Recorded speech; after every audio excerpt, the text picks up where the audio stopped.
Civilization and Its Discontents by Sigmund Freud. Translated by James Strachey. Narrated by Stephen Crossley. Copyright 1961 by the Institute of Psychoanalysis, London.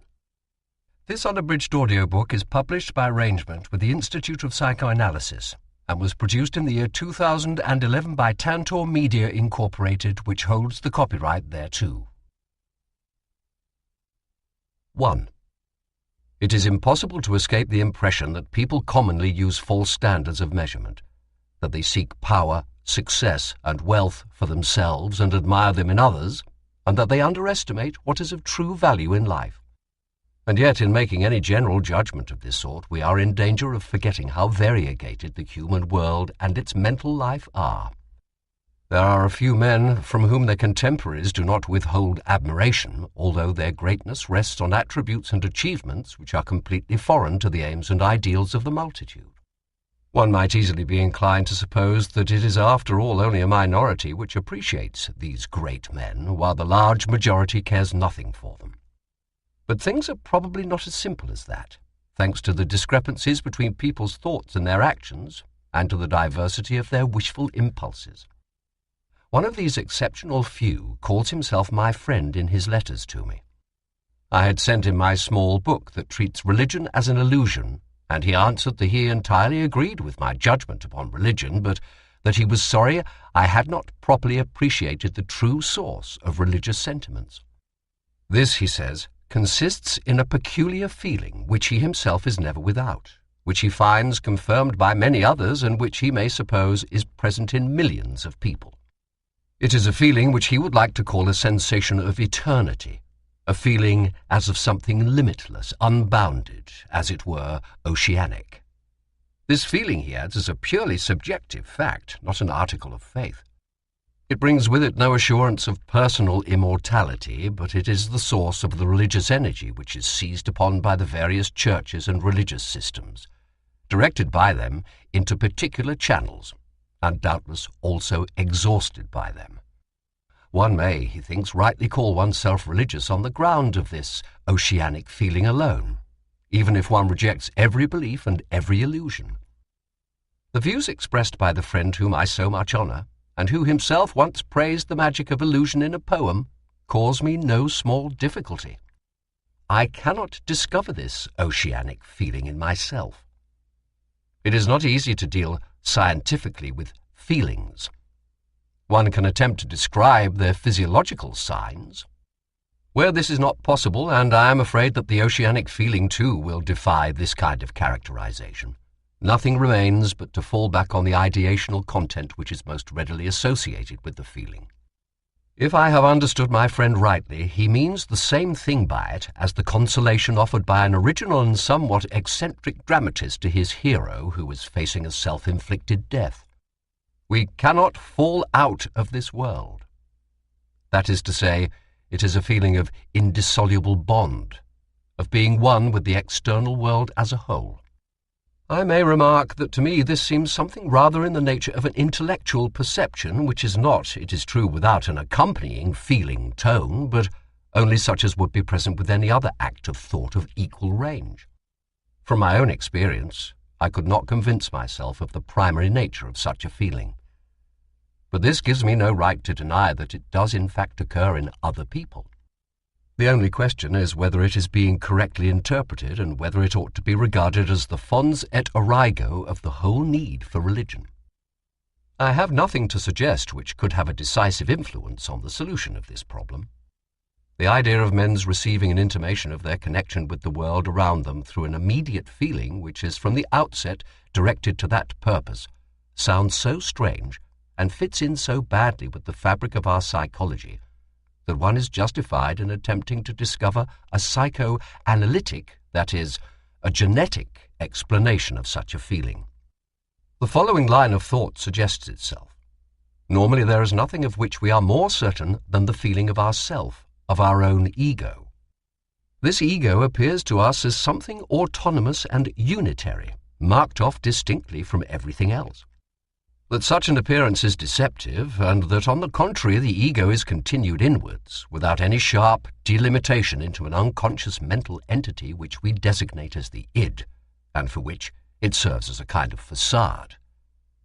This was a discovery first made by psychoanalytic research, which should still have much more to tell us about the relation of the ego to the id. But towards the outside, at any rate, the ego seems to maintain clear and sharp lines of demarcation. There is only one state, admittedly an unusual state, but not one that can be stigmatized as pathological, in which it does not do this. At the height of being in love, the boundary between ego and object threatens to melt away.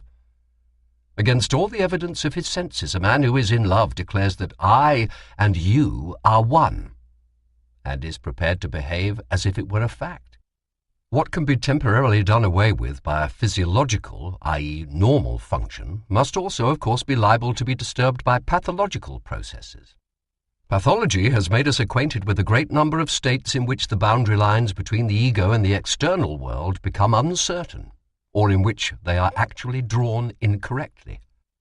There are cases in which parts of a person's own body, even portions of his own mental life, his perceptions, thoughts, and feelings, appear alien to him and as not belonging to his ego. There are other cases in which he ascribes to the external world things that clearly originate in his own ego, and that ought to be acknowledged by it. Thus even the feeling of our own ego is subject to disturbances, and the boundaries of the ego are not constant. Further reflection tells us that the adult's ego feeling cannot have been the same from the beginning. It must have gone through a process of development, which cannot, of course, be demonstrated, but which admits of being constructed with a fair degree of probability. An infant at the breast does not as yet distinguish his ego from the external world as the source of the sensations flowing in upon him. He gradually learns to do so, in response to various promptings. He must be very strongly impressed by the fact that some sources of excitation, which he will later recognize as his own bodily organs, can provide him with sensations at any moment, whereas other sources evade him from time to time. Among them what he desires most of all, his mother's breast, and only reappear as a result of his screaming for help. In this way there is, for the first time, set over against the ego an object, in the form of something which exists outside and which is only forced to appear by a special action. A further incentive to a disengagement of the ego from the general mass of sensations, that is, to the recognition of an outside, an external world, is provided by the frequent, manifold, and unavoidable sensations of pain and unpleasure, the removal and avoidance of which is enjoined by the pleasure principle in the exercise of its unrestricted domination. A tendency arises to separate from the ego everything that can become a source of such unpleasure, to throw it outside, and to create a pure pleasure ego, which is confronted by a strange and threatening outside. The boundaries of this primitive pleasure ego cannot escape rectification through experience. Some of the things that one is unwilling to give up because they give pleasure are nevertheless not ego, but object. And some sufferings that one seeks to expel turn out to be inseparable from the ego in virtue of their internal origin. One comes to learn a procedure by which, through a deliberate direction of one's sensory activities and through suitable muscular action, one can differentiate between what is internal, what belongs to the ego, and what is external, what emanates from the outer world. In this way one makes the first step towards the introduction of the reality principle, which is to dominate future development. This differentiation, of course, serves the practical purpose of enabling one to defend oneself against sensations of unpleasure which one actually feels or with which one is threatened. In order to fend off certain unpleasurable excitations arising from within, the ego can use no other methods than those which it uses against unpleasure coming from without. And this is the starting point of important pathological disturbances. In this way, then, the ego detaches itself from the external world. Or, to put it more correctly, originally the ego includes everything. Later, it separates off an external world from itself. Our present ego feeling is therefore only a shrunken residue of a much more inclusive, indeed an all-embracing feeling which corresponded to a more intimate bond between the ego and the world about it. If we may assume that there are many people in whose mental life this primary ego feeling has persisted to a greater or less degree, it would exist in them side by side with the narrower and more sharply demarcated ego feeling of maturity, like a kind of counterpart to it. In that case, the ideational contents appropriate to it would be precisely those of limitlessness and of a bond with the universe, the same ideas with which my friend elucidated the oceanic feeling. But have we a right to assume the survival of something that was originally there, alongside of what was later derived from it? Undoubtedly. There is nothing strange in such a phenomenon, whether in the mental field or elsewhere. In the animal kingdom, we hold to the view that the most highly developed species have proceeded from the lowest, and yet we find all the simple forms still in existence today. The race of the great saurians is extinct and has made way for the mammals, but a true representative of it, the crocodile, still lives among us. This analogy may be too remote, and it is also weakened by the circumstance that the lower species which survive are, for the most part, not the true ancestors of the present-day, more highly developed species. As a rule, the intermediate links have died out and are known to us only through reconstruction. In the realm of the mind, on the other hand, what is primitive is so commonly preserved alongside of the transformed version which has arisen from it, that it is unnecessary to give instances as evidence. When this happens, it is usually in consequence of a divergence in development. One portion, in the quantitative sense of an attitude or instinctual impulse, has remained unaltered, while another portion has undergone further development. This brings us to the more general problem of preservation in the sphere of the mind. The subject has hardly been studied as yet, but it is so attractive and important that we may be allowed to turn our attention to it for a little, even though our excuse is insufficient. Since we overcame the error of supposing that the forgetting we are familiar with signified a destruction of the memory trace, that is, its annihilation, we have been inclined to take the opposite view, that in mental life nothing which has once been formed can perish, that everything is somehow preserved, and that in suitable circumstances, when, for instance, regression goes back far enough, it can once more be brought to light. Let us try to grasp what this assumption involves by taking an analogy from another field. We will choose as an example the history of the eternal city. Historians tell us that the oldest Rome was the Roma Quadrata, a fenced settlement on the Palatine. Then followed the phase of the Septimontium, a federation of the settlements on the different hills. After that came the city bounded by the Servian Wall, and later still, after all the transformations during the periods of the Republic and the early Caesars, the city which the Emperor Aurelian surrounded with his walls. We will not follow the changes which the city went through any further, but we will ask ourselves how much a visitor, whom we will suppose to be equipped with the most complete historical and topographical knowledge, may still find left of these early stages in the Rome of today. Except for a few gaps, he will see the wall of Aurelian almost unchanged. In some places he will be able to find sections of the Servian wall where they have been excavated and brought to light. If he knows enough, more than present-day archaeology does, he may perhaps be able to trace out in the plan of the city the whole course of that wall and the outline of the Roma Quadrata. Of the buildings which once occupied this ancient area he will find nothing, or only scanty remains, for they exist no longer. The best information about Rome in the Republican era would only enable him at the most to point out the sites where the temples and public buildings of that period stood. Their place is now taken by ruins, but not by ruins of themselves, but of later restorations made after fires or destruction. It is hardly necessary to remark that all these remains of ancient Rome are found dovetailed into the jumble of a great metropolis which has grown up in the last few centuries since the Renaissance.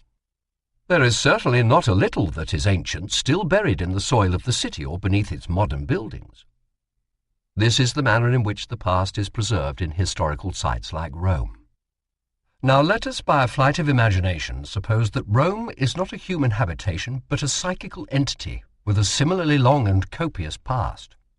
An entity, that is to say, in which nothing that has once come into existence will have passed away, and all the earlier phases of development continue to exist alongside the latest one.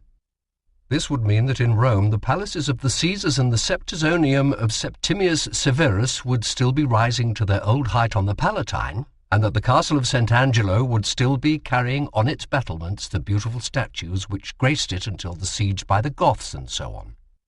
But more than this, in the place occupied by the Palazzo Caffarelli would once more stand, without the palazzo having to be removed, the temple of Jupiter Capitolinus.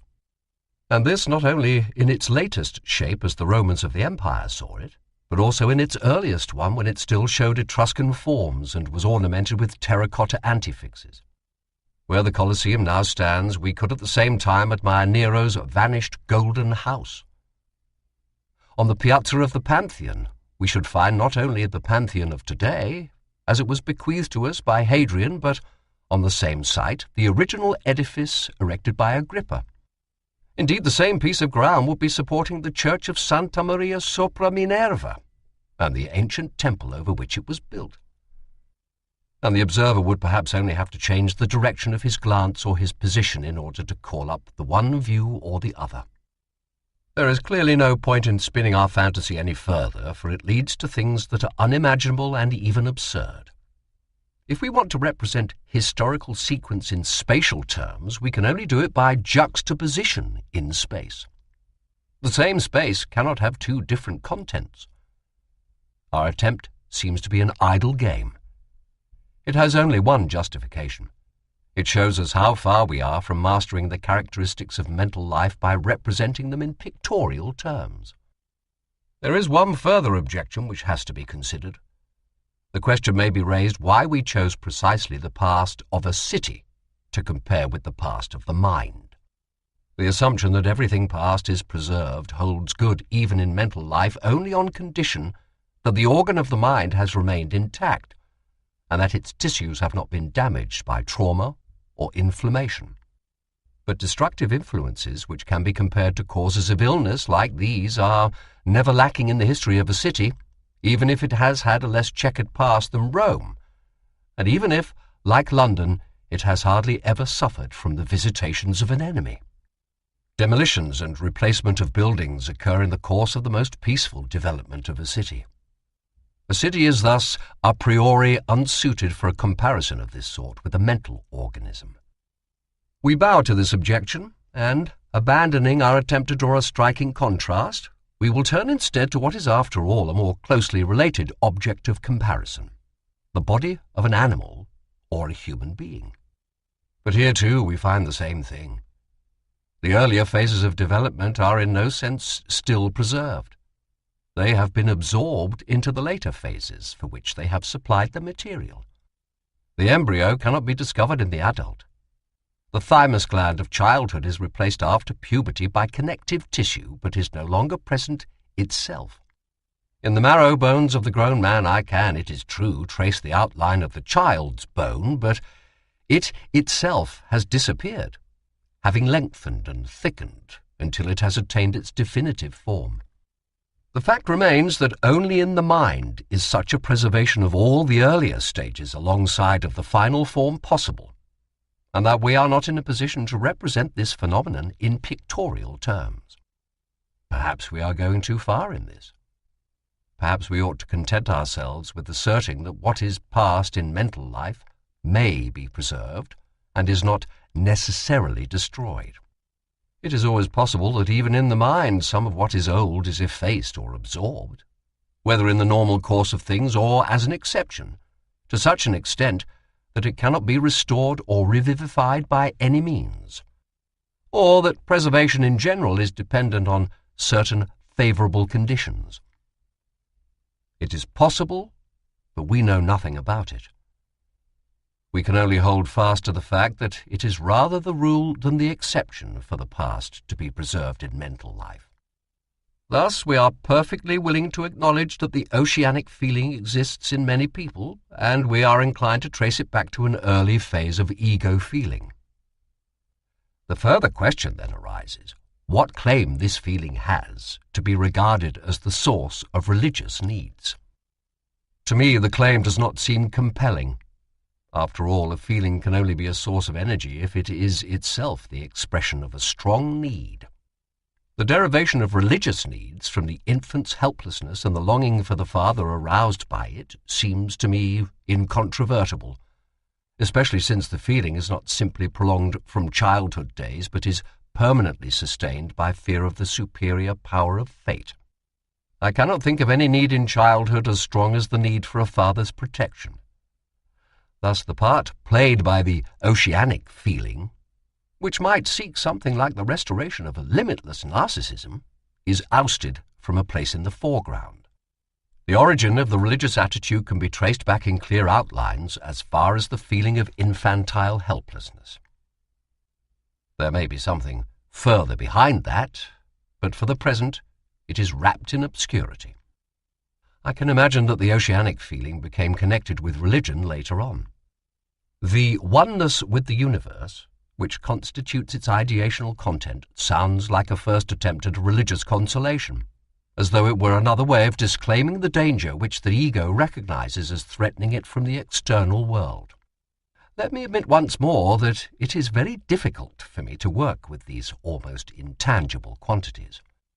Another friend of mine, whose insatiable craving for knowledge has led him to make the most unusual experiments and has ended by giving him encyclopedic knowledge, has assured me that through the practice of yoga, by withdrawing from the world, by fixing the attention on bodily functions, and by peculiar methods of breathing, one can in fact evoke new sensations and synesthesias in oneself, which he regards as regressions to primordial states of mind which have long ago been overlaid. He sees in them a physiological basis, as it were, of much of the wisdom of mysticism. It would not be hard to find connections here with a number of obscure modifications of mental life, such as trances and ecstasies. But I am moved to exclaim, in the words of Schiller's diver, Es für sich veratmet im rosigten Licht. Let him rejoice who breathes up here in the roseate light. 2.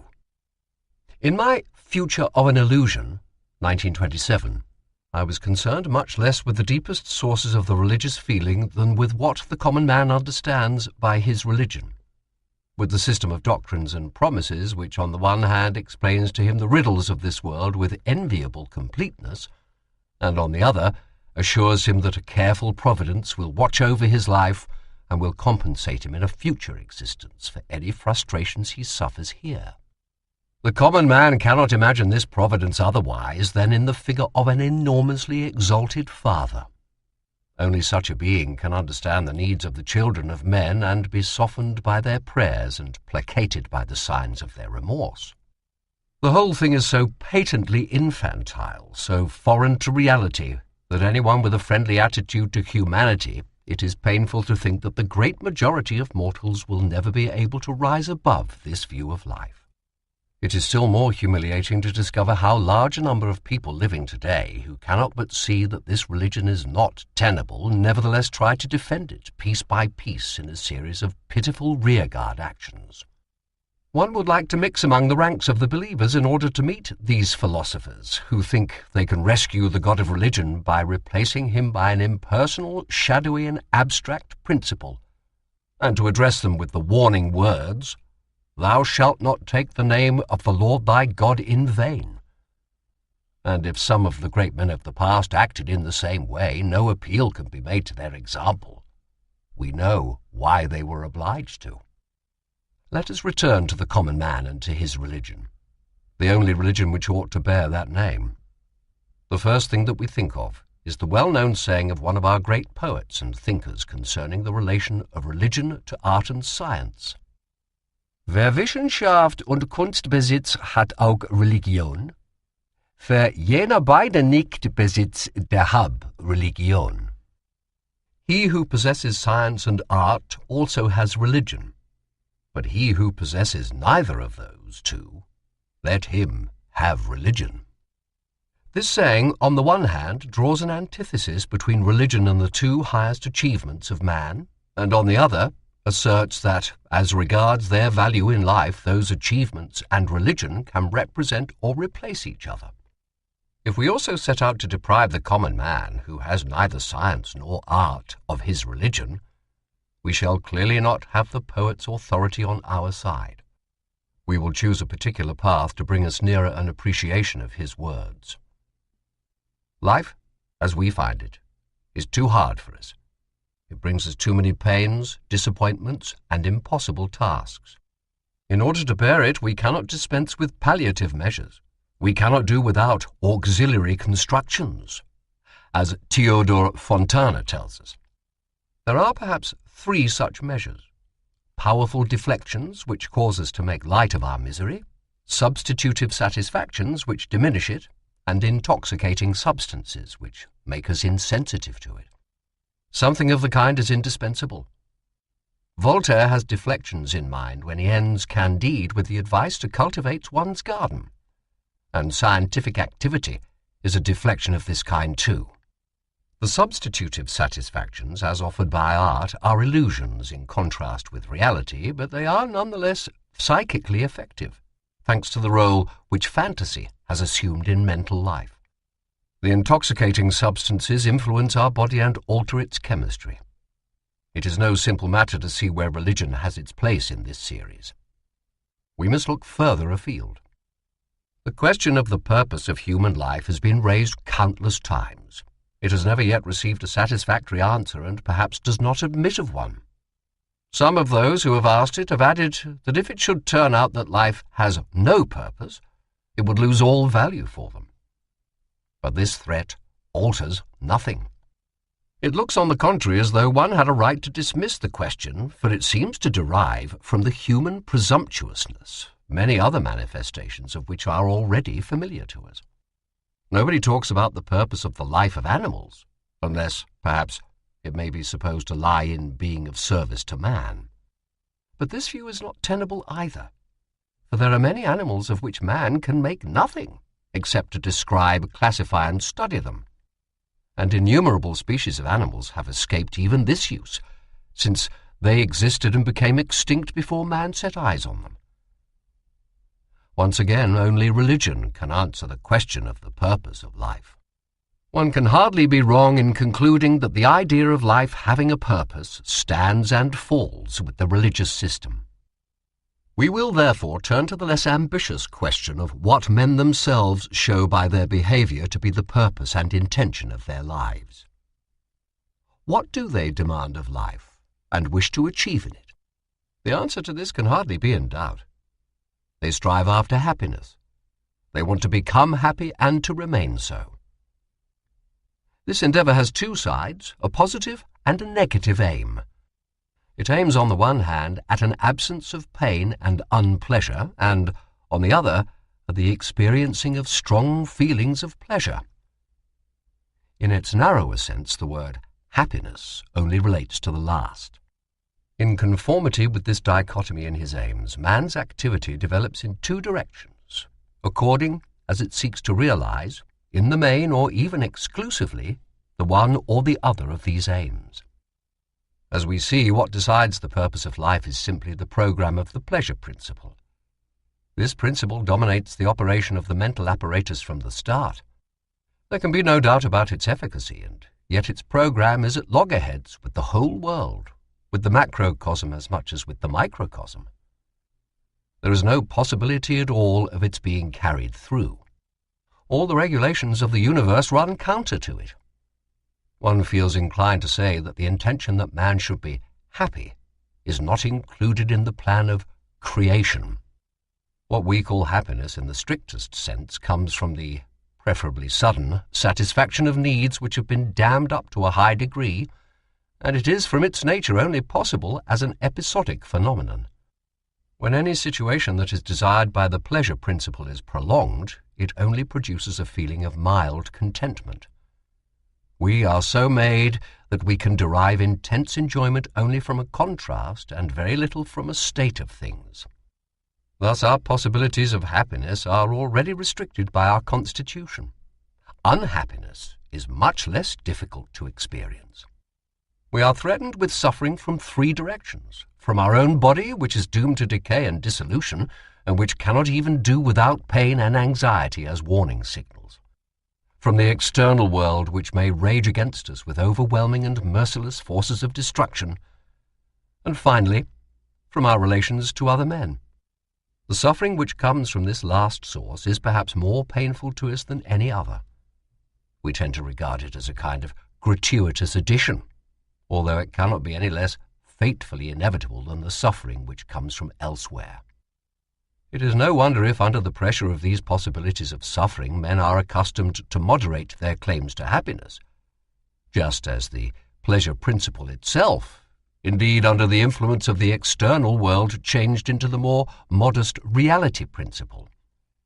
If a man thinks himself happy merely to have escaped unhappiness or to have survived his suffering, and if in general the task of avoiding suffering pushes that of obtaining pleasure into the background, reflection shows that the accomplishment of this task can be attempted along very different paths, and all these paths have been recommended by the various schools of worldly wisdom and put into practice by men.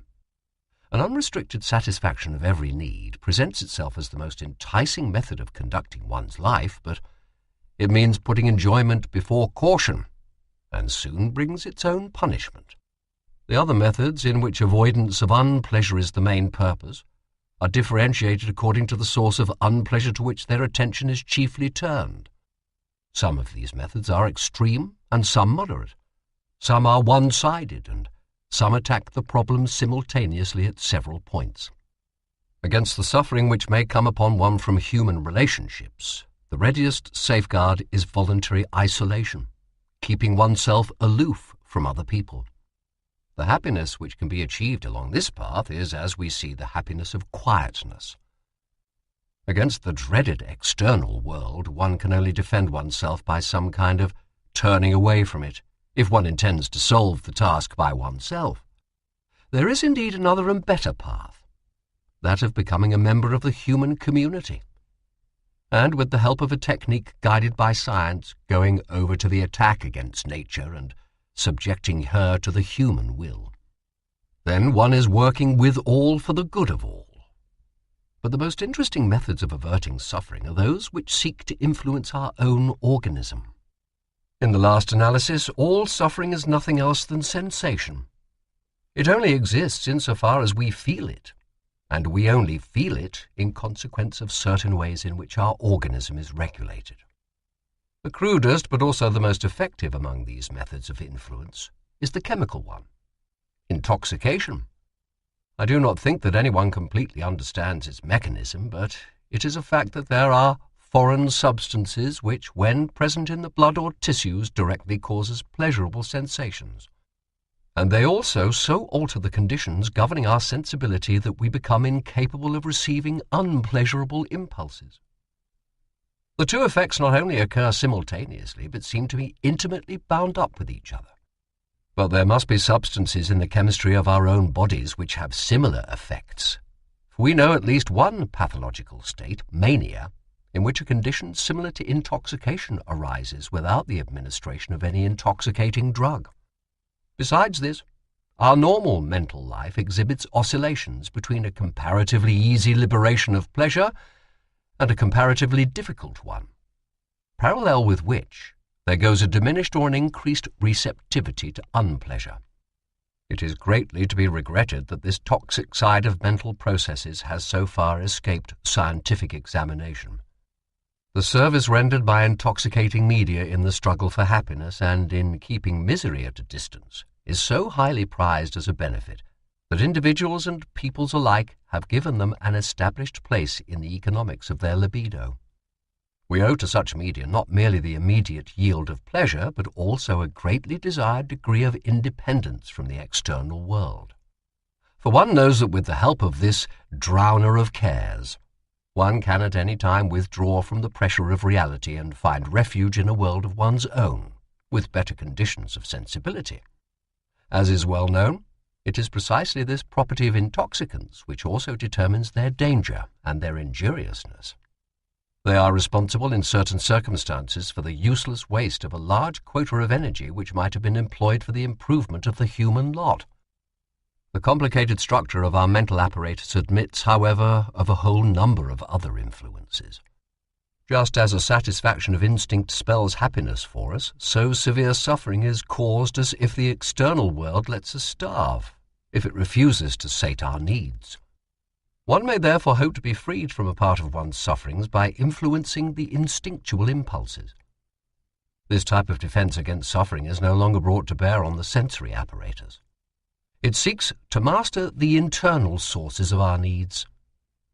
The extreme form of this is brought about by killing off the instincts, as is prescribed by the worldly wisdom of the East and practiced by yoga. If it succeeds, then the subject has, it is true, given up all other activities as well. He has sacrificed his life. And by another path, he has once more only achieved the happiness of quietness. We follow the same path when our aims are less extreme and we merely attempt to control our instinctual life. In that case, the controlling elements are the higher psychical agencies which have subjected themselves to the reality principle. Here the aim of satisfaction is not by any means relinquished.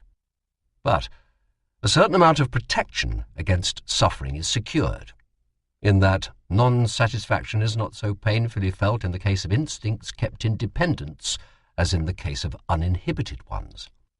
As against this, there is an undeniable diminution in the potentialities of enjoyment. The feeling of happiness derived from the satisfaction of a wild instinctual impulse untamed by the ego is incomparably more intense than that derived from sating an instinct that has been tamed. The irresistibility of perverse instincts and perhaps the attraction in general of forbidden things finds an economic explanation here. Another technique for fending off suffering is the employment of the displacements of libido which our mental apparatus permits of and through which its function gains so much inflexibility. The task here is that of shifting the instinctual aims in such a way that they cannot come up against frustration from the external world. In this, sublimation of the instincts lends its assistance. One gains the most if one can sufficiently heighten the yield of pleasure from the sources of psychical and intellectual work. When that is so, fate can do little against one. A satisfaction of this kind, such as an artist's joy in creating, in giving his fantasies body, or a scientist's in solving problems or discovering truths, has a special quality which we shall certainly one day be able to characterize in metapsychological terms. At present, we can only say figuratively that such satisfactions seem finer and higher. But their intensity is mild as compared with that derived from the sating of crude and primary instinctual impulses. It does not convulse our physical being. And the weak point of this method is that it is not applicable generally. It is accessible to only a few people. It presupposes the possession of special dispositions and gifts which are far from being common to any practical degree. And even to the few who do possess them, this method cannot give complete protection from suffering. It creates no impenetrable armor against the arrows of fortune, and it habitually fails when the source of suffering is a person's own body. While this procedure already clearly shows an intention of making oneself independent of the external world by seeking satisfaction in internal psychical processes, the next procedure brings out those features yet more strongly. In it, the connection with reality is still further loosened. Satisfaction is obtained from illusions, which are recognized as such without the discrepancy between them and reality being allowed to interfere with enjoyment. The region from which these illusions arise is the life of the imagination. At the time when the development of the sense of reality took place, this region was expressly exempted from the demands of reality testing and was set apart for the purpose of fulfilling wishes which were difficult to carry out. At the head of these satisfactions, through fantasy, stands the enjoyment of works of art, an enjoyment which, by the agency of the artist, is made accessible even to those who are not themselves creative. People who are receptive to the influence of art cannot set too high a value on it as a source of pleasure and consolation in life. Nevertheless, the mild narcosis induced in us by art can do no more than bring about a transient withdrawal from the pressure of vital needs, and it is not strong enough to make us forget real misery. Another procedure operates more energetically and more thoroughly. It regards reality as the sole enemy and as the source of all suffering with which it is impossible to live, so that one must break off all relations with it if one is to be in any way happy. The hermit turns his back on the world and will have no truck with it. But one can do more than that. One can try to recreate the world, to build up in its stead another world in which its most unbearable features are eliminated and replaced by others that are in conformity with one's own wishes. But whoever, in desperate defiance, sets out upon this path to happiness will, as a rule, attain nothing. Reality is too strong for him. He becomes a madman, who, for the most part, finds no one to help him in carrying through his delusion. It is asserted, however, that each one of us behaves in some one respect like a paranoiac, corrects some aspect of the world which is unbearable to him by the construction of a wish, and introduces this delusion into reality. A special importance attaches to the case in which this attempt to procure a certainty of happiness and a protection against suffering through a delusional remoulding of reality is made by a considerable number of people in common. The religions of mankind must be classed among the mass delusions of this kind. No one, needless to say, who shares a delusion ever recognizes it as such. I do not think that I have made a complete enumeration of the methods by which men strive to gain happiness and keep suffering away, and I know too that the material might have been differently arranged. One procedure I have not yet mentioned, not because I have forgotten it, but because it will concern us later in another connection. And how could one possibly forget of all others this technique in the art of living? It is conspicuous for a most remarkable combination of characteristic features. It, too, aims, of course, at making the subject independent of fate, as it is best to call it, and to that end it locates satisfaction in internal mental processes, making use, in so doing, of the displaceability of the libido of which we have already spoken. But it does not turn away from the external world. On the contrary, it clings to the objects belonging to that world and obtains happiness from an emotional relationship to them. Nor is it content to aim at an avoidance of unpleasure, a goal, as we might call it, of weary resignation. It passes this by without heed and holds fast to the original, passionate striving for a positive fulfillment of happiness. And perhaps it does, in fact, come nearer to this goal than any other method. I am, of course, speaking of the way of life which makes love the centre of everything, which looks for all satisfaction in loving and being loved. A psychical attitude of this sort comes naturally enough to all of us. One of the forms in which love manifests itself, sexual love, has given us our most intense experience of an overwhelming sensation of pleasure and has thus furnished us with a pattern for our search for happiness. What is more natural than that we should persist in looking for happiness along the path on which we first encountered it? The weak side of this technique of living is easy to see. Otherwise, no human being would have thought of abandoning this path to happiness for any other. It is that we are never so defenseless against suffering as when we love, never so helplessly unhappy as when we have lost our loved object or its love. But this does not dispose of the technique of living based on the value of love as a means to happiness. There is much more to be said about it.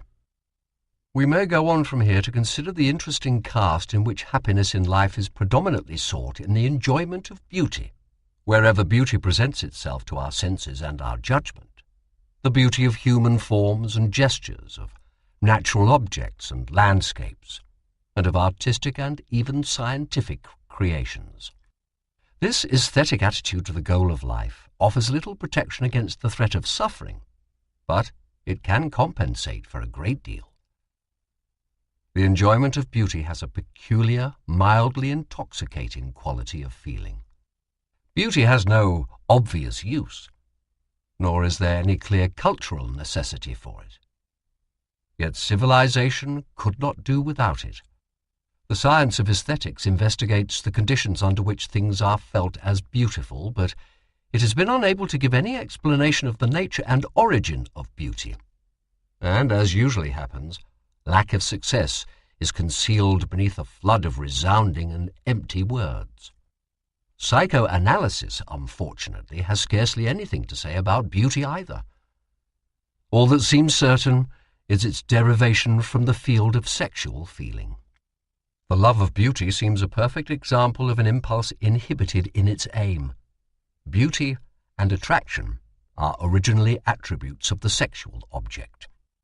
It is worth remarking that the genitals themselves, the sight of which is always exciting, are nevertheless hardly ever judged to be beautiful. The quality of beauty seems instead to attach to certain secondary sexual characters. In spite of the incompleteness of my enumeration, I will venture on a few remarks as a conclusion to our inquiry. The program of becoming happy which the pleasure principle imposes on us cannot be fulfilled. Yet we must not, indeed we cannot, give up our efforts to bring it nearer to fulfillment by some means or other. Very different paths may be taken in that direction, and we may give priority either to the positive aspect of the aim, that of gaining pleasure, or to its negative one, that of avoiding unpleasure. By none of these paths can we attain all that we desire.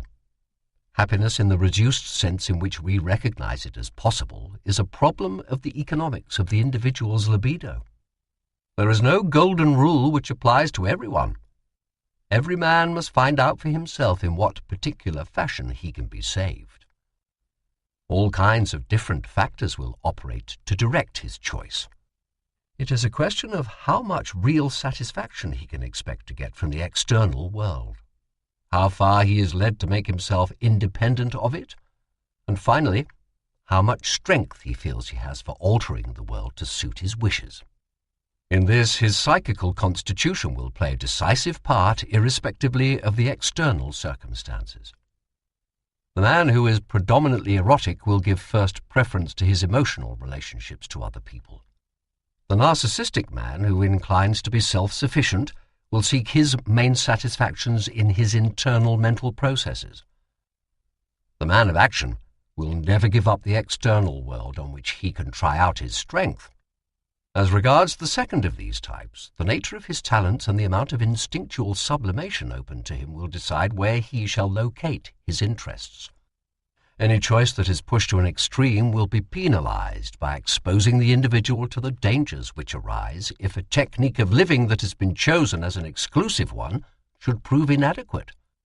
Just as a cautious businessman avoids tying up all his capital in one concern, so perhaps worldly wisdom will advise us not to look for the whole of our satisfaction from a single aspiration. Its success is never certain, for that depends on the convergence of many factors, perhaps on none more than on the capacity of the psychical constitution to adapt its function to the environment and then to exploit that environment for a yield of pleasure. A person who is born with a specially unfavorable instinctual constitution and who has not properly undergone the transformation and rearrangements of his libidinal components, which is indispensable for later achievements, will find it hard to obtain happiness from his external situation, especially if he is faced with tasks of some difficulty. As a last technique of living which will at least bring him substitutive satisfactions, he is offered that of a flight into neurotic illness, a flight which he usually accomplishes when he is still young. The man who sees his pursuit of happiness come to nothing in later years can still find consolation in the yield of pleasure of chronic intoxication. Or he can embark on the desperate attempt at rebellion seen in a psychosis. Religion restricts this play of choice and adaptation, since it imposes equally on everyone its own path to the acquisition of happiness and protection from suffering. Its technique consists in depressing the value of life and distorting the picture of the real world in a delusional manner, which presupposes an intimidation of the intelligence. At this price, by forcibly fixing them in a state of psychical infantilism and by drawing them into a mass delusion, religion succeeds in sparing many people an individual neurosis. But hardly anything more. There are, as we have said, many paths which may lead to such happiness as is attainable by men, but there is none which does so for certain. Even religion cannot keep its promise. If the believer finally sees himself obliged to speak of God's inscrutable decrees, he is admitting that all that is left to him as a last possible consolation and source of pleasure in his suffering is an unconditional submission. And if he is prepared for that, he could probably have spared himself the detour he has made. 3. Our inquiry concerning happiness has not so far taught us much that is not already common knowledge. And even if we proceed from it to the problem of why it is so hard for men to be happy, there seems no greater prospect of learning anything new.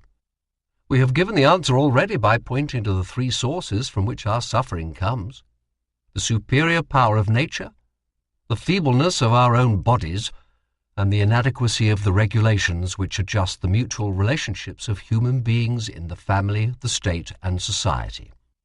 In regard to the first two sources, our judgment cannot hesitate long. It forces us to acknowledge those sources of suffering and to submit to the inevitable. We shall never completely master nature, and our bodily organism, itself a part of that nature, will always remain a transient structure with a limited capacity for adaptation and achievement. This recognition does not have a paralyzing effect. On the contrary, it points the direction for our activity. If we cannot remove all suffering, we can remove some, and we can mitigate some. The experience of many thousands of years has convinced us of that. As regards the third source, the social source of suffering, our attitude is a different one. We do not admit it at all. We cannot see why the regulations made by ourselves should not, on the contrary, be a protection and a benefit for every one of us. And yet, when we consider how unsuccessful we have been in precisely this field of prevention of suffering, a suspicion dawns on us that here, too, a piece of unconquerable nature may lie behind. This time, a piece of our own psychical constitution. When we start considering this possibility, we come upon a contention which is so astonishing that we must dwell upon it. This contention holds that what we call our civilization is largely responsible for our misery, and that we should be much happier if we gave it up and returned to primitive conditions. I call this contention astonishing because, in whatever way we may define the concept of civilization, it is a certain fact that all the things with which we seek to protect ourselves against the threats that emanate from the sources of suffering are part of that very civilization. How has it happened that so many people have come to take up this strange attitude of hostility to civilization? I believe that the basis of it was a deep and long-standing satisfaction with the then existing state of civilization, and that on that basis a condemnation of it was built up, occasioned by certain specific historical events. I think I know what the last and the last but one of those occasions were. I am not learned enough to trace the chain of them far back enough in the history of the human species, but a factor of this kind hostile to civilization must already have been at work in the victory of Christendom over the heathen religions, for it was very closely related to the low estimation put upon earthly life by the Christian doctrine. The last but one of these occasions was when the progress of voyages of discovery led to contact with primitive peoples and races. In consequence of insufficient observation and a mistaken view of their manners and customs, they appeared to Europeans to be leading a simple, happy life with few wants, a life such as was unattainable by their visits with their superior civilization. Later experience has corrected some of those judgments. In many cases, the observers had wrongly attributed to the absence of complicated cultural demands what was in fact due to the bounty of nature and the ease with which the major human needs were satisfied. The last occasion is especially familiar to us. It arose when people came to know about the mechanism of the neuroses, which threatened to undermine the modicum of happiness enjoyed by civilized men. It was discovered that a person becomes neurotic because he cannot tolerate the amount of frustration which society imposes on him in the service of its cultural ideals. And it was inferred from this that the abolition or reduction of those demands would result in a return to possibilities of happiness. There is also an added factor of disappointment. During the last few generations, mankind has made an extraordinary advance in the natural sciences and in their technical application, and has established his control over nature in a way never before imagined. The single steps of this advance are common knowledge, and it is unnecessary to enumerate them. Men are proud of those achievements, and have a right to be, but they seem to have observed that this newly won power over space and time, this subjugation of the forces of nature, which is the fulfillment of a longing that goes back thousands of years, has not increased the amount of pleasurable satisfaction which they may expect from life, and has not made them feel happier. From the recognition of this fact, we ought to be content to conclude that power over nature is not the only precondition of human happiness, just as it is not the only goal of cultural endeavor. We ought not to infer from it that technical progress is without value for the economics of our happiness. One would like to ask, is there, then, no positive gain in pleasure, no unequivocal increase in my feeling of happiness if I can, as often as I please, hear the voice of a child of mine who is living hundreds of miles away? Or, if I can learn in the shortest possible time after a friend has reached his destination that he has come through the long and difficult voyage unharmed? Does it mean nothing that medicine has succeeded in enormously reducing infant mortality and the danger of infection for women in childbirth, and, indeed, in considerably lengthening the average life of a civilized man? And there is a long list that might be added to benefits of this kind, which we owe to the much despised era of scientific and technical advances. But here the voice of pessimistic criticism makes itself heard, and warns us that most of these satisfactions follow the model of the cheap enjoyment extolled in the anecdote, the enjoyment obtained by putting a bare leg from under the bedclothes on a cold winter night and drawing it in again. If there had been no railway to conquer distances, my child would never have left his native town, and I should need no telephone to hear his voice. If travelling across the ocean by ship had not been introduced, my friend would not have embarked on his sea voyage, and I should not need a cable to relieve my anxiety about him. What is the use of reducing infantile mortality when it is precisely that reduction which imposes the greatest restraint on us in the begetting of children, so that, taken all round, we nevertheless rear no more children than in the days before the reign of hygiene, while at the same time we have created difficult conditions for our sexual life in marriage, and have probably worked against the beneficial effects of natural selection? And finally, what good to us is a long life if it is difficult and barren of joys, and if it is so full of misery that we can only welcome death as a deliverer? It seems certain that we do not feel comfortable in our present-day civilization, but it is very difficult to form an opinion whether and in what degree men of an earlier age felt happier and what part their cultural conditions played in the matter. We shall always tend to consider people's distress objectively, that is, to place ourselves with our own wants and sensibilities in their conditions, and then to examine what occasions we should find in them for experiencing happiness or unhappiness. This method of looking at things, which seems objective because it ignores the variations in subjective sensibility, is, of course, the most subjective possible, since it puts one's own mental states in the place of any others, unknown though they may be. Happiness, however, is something essentially subjective. No matter how much we may shrink with horror from certain situations, of a galley slave in antiquity, of a peasant during the 30 Years' War, of a victim of the Holy Inquisition, of a Jew awaiting a pogrom.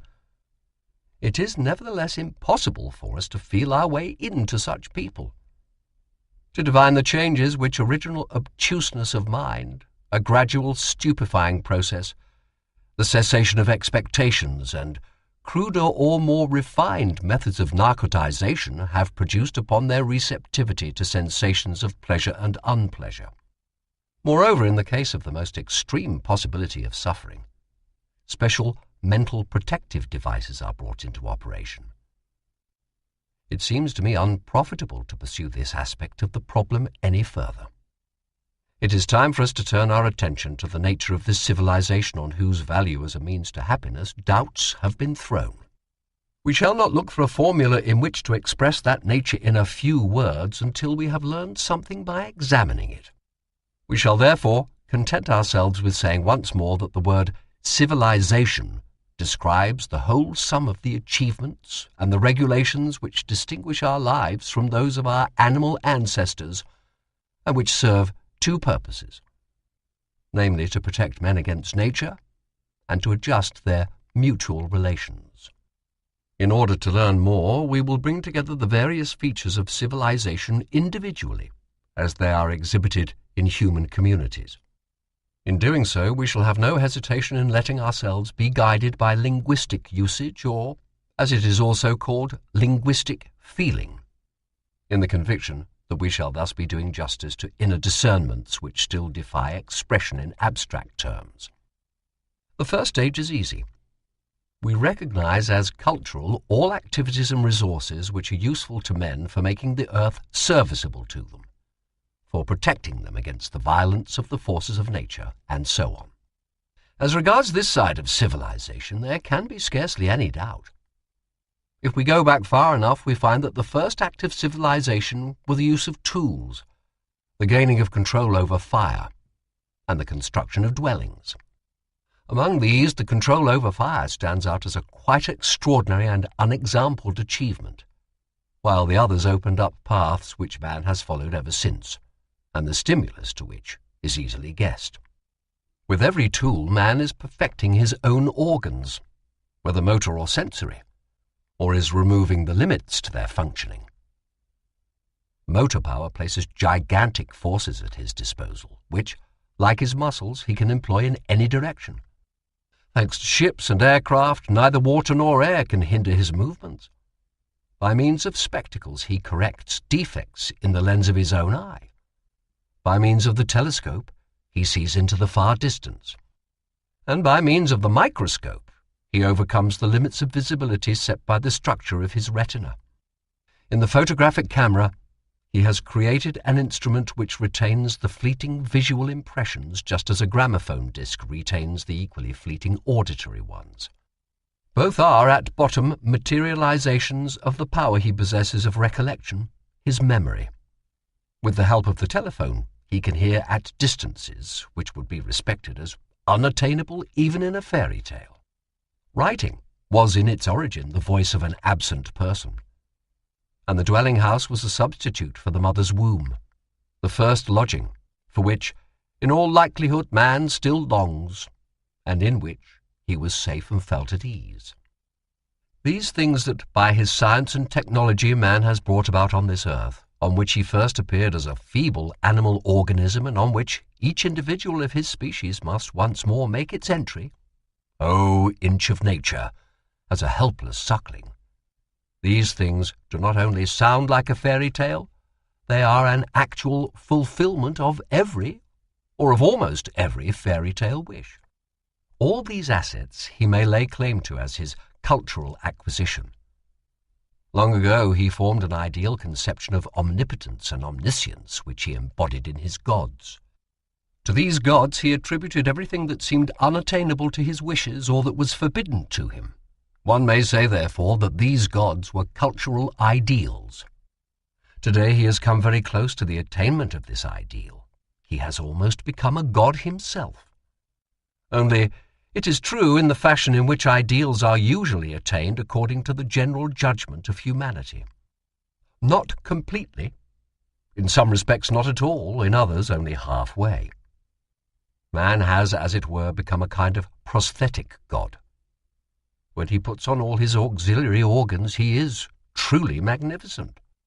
But those organs have not grown onto him, and they still give him much trouble at times. Nevertheless, he is entitled to console himself with the thought that this development will not come to an end precisely with the year 1930 A.D. Future ages will bring with them new and probably unimaginably great advances in this field of civilization, and will increase man's likeness to God still more. But in the interests of our investigations, we will not forget that present-day man does not feel happy in his godlike character. We recognize, then, that countries have attained a high level of civilization if we find that in them everything which can assist in the exploitation of the earth by man and in his protection against the forces of nature, everything, in short, which is of use to him, is attended to and effectively carried out. In such countries, rivers which threaten to flood the land are regulated in their flow, and their water is directed through canals to places where there is a shortage of it. The soil is carefully cultivated and planted with the vegetation which it is suited to support, and the mineral wealth below ground is assiduously brought to the surface and fashioned into the required implements and utensils. The means of communication are ample, rapid, and reliable. Wild and dangerous animals have been exterminated, and the breeding of domesticated animals flourishes. But we demand other things from civilization besides these, and it is a noticeable fact that we hope to find them realized in these same countries. As though we were seeking to repudiate the first demand we made, we welcome it as a sign of civilization as well if we see people directing their care to what has no practical value whatever, to what is useless. If, for instance, the green spaces necessary in a town as playgrounds and as reservoirs of fresh air are also laid out with flower beds, or if the windows of the houses are decorated with pots of flowers, we soon observe that this useless thing which we expect civilization to value is beauty. We require civilized man to reverence beauty wherever he sees it in nature, and to create it in the objects of his handiwork so far as he is able. But this is far from exhausting our demands on civilization. We expect besides to see the signs of cleanliness and order. We do not think highly of the cultural level of an English country town in Shakespeare's time when we read that there was a big dung heap in front of his father's house in Stratford. We are indignant and call it barbarous, which is the opposite of civilized, when we find the paths in the Wienerwald littered with paper. Dirtiness of any kind seems to us incompatible with civilization. We extend our demand for cleanliness to the human body too. We are astonished to learn of the objectionable smell which emanated from the Roi Soleil, and we shake our heads on the Isola Bella when we are shown the tiny wash-basin in which Napoleon made his morning toilet. Indeed, we are not surprised by the idea of setting up the use of soap as an actual yardstick of civilization. The same is true of order. It, like cleanliness, applies solely to the works of man. But whereas cleanliness is not expected in nature, order, on the contrary, has been imitated from her. Man's observation of the great astronomical regularities not only furnished him with a model for introducing order into his life, but gave him the first points of departure for doing so. Order is a kind of compulsion to repeat which, when a regulation has been laid down once and for all, decides when, where, and how a thing shall be done, so that in every similar circumstance one is spared hesitation and indecision. The benefits of order are incontestable. It enables men to use space and time to the best advantage, while conserving their psychical forces. We should have a right to expect that order would have taken its place in human activities from the start and without difficulty. And we may well wonder that this has not happened, that, on the contrary, human beings exhibit an inborn tendency to carelessness, irregularity, and unreliability in their work, and that a laborious training is needed before they learn to follow the example of their celestial models. Beauty, cleanliness, and order obviously occupy a special position among the requirements of civilization. No one will maintain that they are as important for life as control over the forces of nature or as some other factors with which we shall become acquainted. and yet no one would care to put them in the background as trivialities. That civilization is not exclusively taken up with what is useful is already shown by the example of beauty, which we decline to omit from among the interests of civilization. The usefulness of order is quite evident. With regard to cleanliness, we must bear in mind that it is demanded of us by hygiene as well, and we may suspect that even before the days of scientific prophylaxis, the connection between the two was not altogether strange to man. Yet utility does not entirely explain these efforts. Something else must be at work besides. No feature, however, seems better to characterize civilization than its esteem and encouragement of man's higher mental activities, his intellectual, scientific, and artistic achievements, and the leading role that it assigns to ideas in human life. Foremost among those ideas are the religious systems on whose complicated structure I have endeavored to throw light elsewhere. Next come the speculations of philosophy, and finally what might be called man's ideals, his ideas of a possible perfection of individuals, or of peoples, or of the whole of humanity, and the demands he sets up on the basis of such ideas. The fact that these creations of his are not independent of one another, but are on the contrary closely interwoven, increases the difficulty not only of describing them, but of tracing their psychological derivation.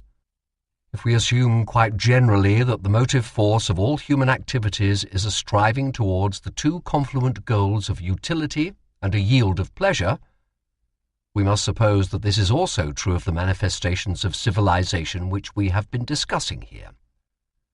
Although this is easily visible only in scientific and aesthetic activities, but it cannot be doubted that the other activities too correspond to strong needs in men, perhaps to needs which are only developed in a minority.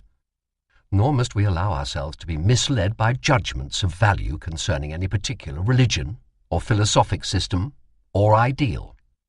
Whether we think to find in them the highest achievements of the human spirit, or whether we deplore them as aberrations, we cannot but recognize that where they are present, and in especial where they are dominant, a high level of civilization is implied. The last, but certainly not the least important of the characteristic features of civilization remains to be assessed. The manner in which the relationships of men to one another, their social relationships, are regulated. Relationships which affect a person as a neighbor, as a source of help, as another person's sexual object, as a member of a family and of a state. Here it is especially difficult to keep clear of particular ideal demands and to see what is civilized in general. Perhaps we may begin by explaining that the element of civilization enters on the scene with the first attempt to regulate these social relationships. If the attempt were not made, the relationships would be subject to the arbitrary will of the individual. That is to say, the physically stronger man would decide them in the sense of his own interests and instinctual impulses. Nothing would be changed in this if the stronger man should in his turn meet someone even stronger than he. Human life in common is only made possible when a majority comes together which is stronger than any separate individual, and which remains united against all separate individuals. The power of this community is then set up as right in opposition to the power of the individual, which is condemned as brute force. This replacement of the power of the individual by the power of a community constitutes the decisive step of civilization. The essence of it lies in the fact that the members of the community restrict themselves in their possibilities of satisfaction, whereas the individual knew no such restrictions. The first requisite of civilization, therefore, is that of justice. That is, the assurance that a law once made will not be broken in favor of an individual. This implies nothing as to the ethical value of such a law. The further course of cultural development seems to tend towards making the law no longer an expression of the will of a small community, a caste or a stratum of the population, or a racial group, which, in its turn, behaves like a violent individual towards other and perhaps more numerous collections of people. The final outcome should be a rule of law to which all, except those who are not capable of entering a community, have contributed by a sacrifice of their instincts, and which leaves no one, again with the same exception, at the mercy of brute force. The liberty of the individual is no gift of civilization. It was greatest before there was any civilization, though then, it is true, it had for the most part no value, since the individual was scarcely in a position to defend it. The development of civilization imposes restrictions on it, and justice demands that no one shall escape those restrictions. What makes itself felt in a human community as a desire for freedom may be their revolt against some existing injustice, and so may prove favorable to a further development of civilization. It may remain compatible with civilization, but it may also spring from the remains of their original personality, which is still untamed by civilization, and may thus become the basis in them of hostility to civilization. The urge for freedom, therefore, is directed against particular forms and demands of civilization, or against chanting altogether. It does not seem as though any influence could induce a man to change his nature into a termite's. No doubt he will always defend his claim to individual liberty against the will of the group. A good part of the struggles of mankind centre round the single task of finding an expedient accommodation, one, that is, that will bring happiness, between this claim of the individual and the cultural claims of the group. And one of the problems that touches the fate of humanity is whether such an accommodation can be reached by means of some particular form of civilization, or whether this conflict is irreconcilable. By allowing common feeling to be our guide in deciding what features of human life are to be regarded as civilized, we have obtained a clear impression of the general picture of civilization. But it is true that so far we have discovered nothing that is not universally known. At the same time, we have been careful not to fall in with the prejudice that civilization is synonymous with perfecting, that it is the road to perfection preordained for men. But now a point of view presents itself which may lead in a different direction. The development of civilization appears to us as a peculiar process which mankind undergoes, and in which several things strike us as familiar. We may characterize this process with reference to the changes which it brings about in the familiar instinctual dispositions of human beings, to satisfy which is, after all, the economic task of our lives. A few of these instincts are used up in such a manner that something appears in their place, which, in an individual, we describe as a character trait. The most remarkable example of such a process is found in the anal eroticism of young human beings. Their original interest in the excretory function, its organs and products, is changed in the course of their growth into a group of traits which are familiar to us as parsimony, a sense of order and cleanliness, qualities which, though valuable and welcome in themselves, may be intensified till they become markedly dominant and produce what is called the anal character. How this happens, we do not know, but there is no doubt about the correctness of the finding.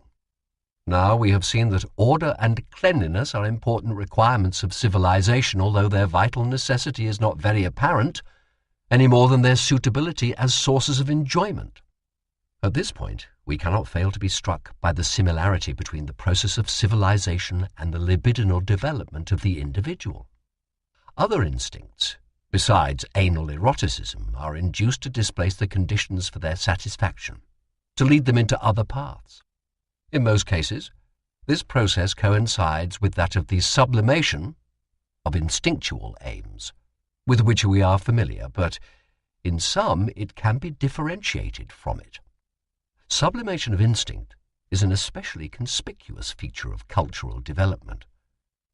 It is what makes it possible for higher psychical activities, scientific, artistic, or ideological, to play such an important part in civilized life.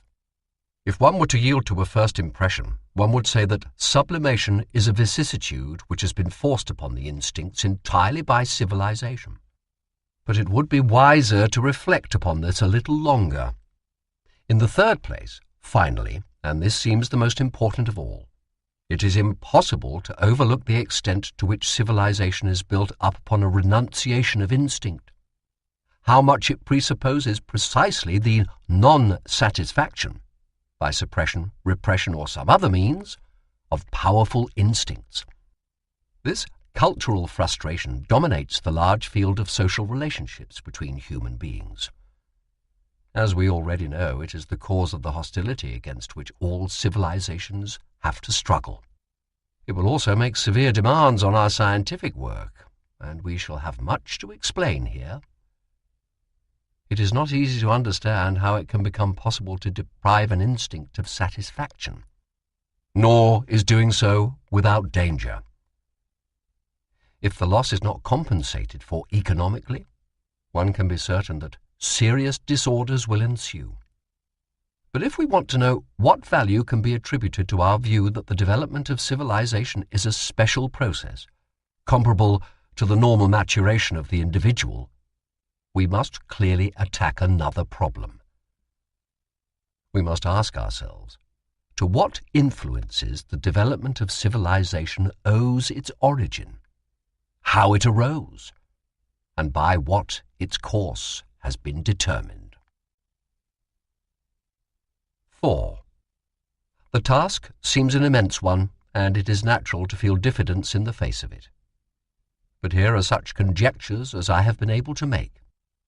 After primal man had discovered that it lay in his own hands literally to improve his lot on earth by working, it cannot have been a matter of indifference to him whether another man worked with or against him. The other man acquired the value for him of a fellow worker with whom it was useful to live together.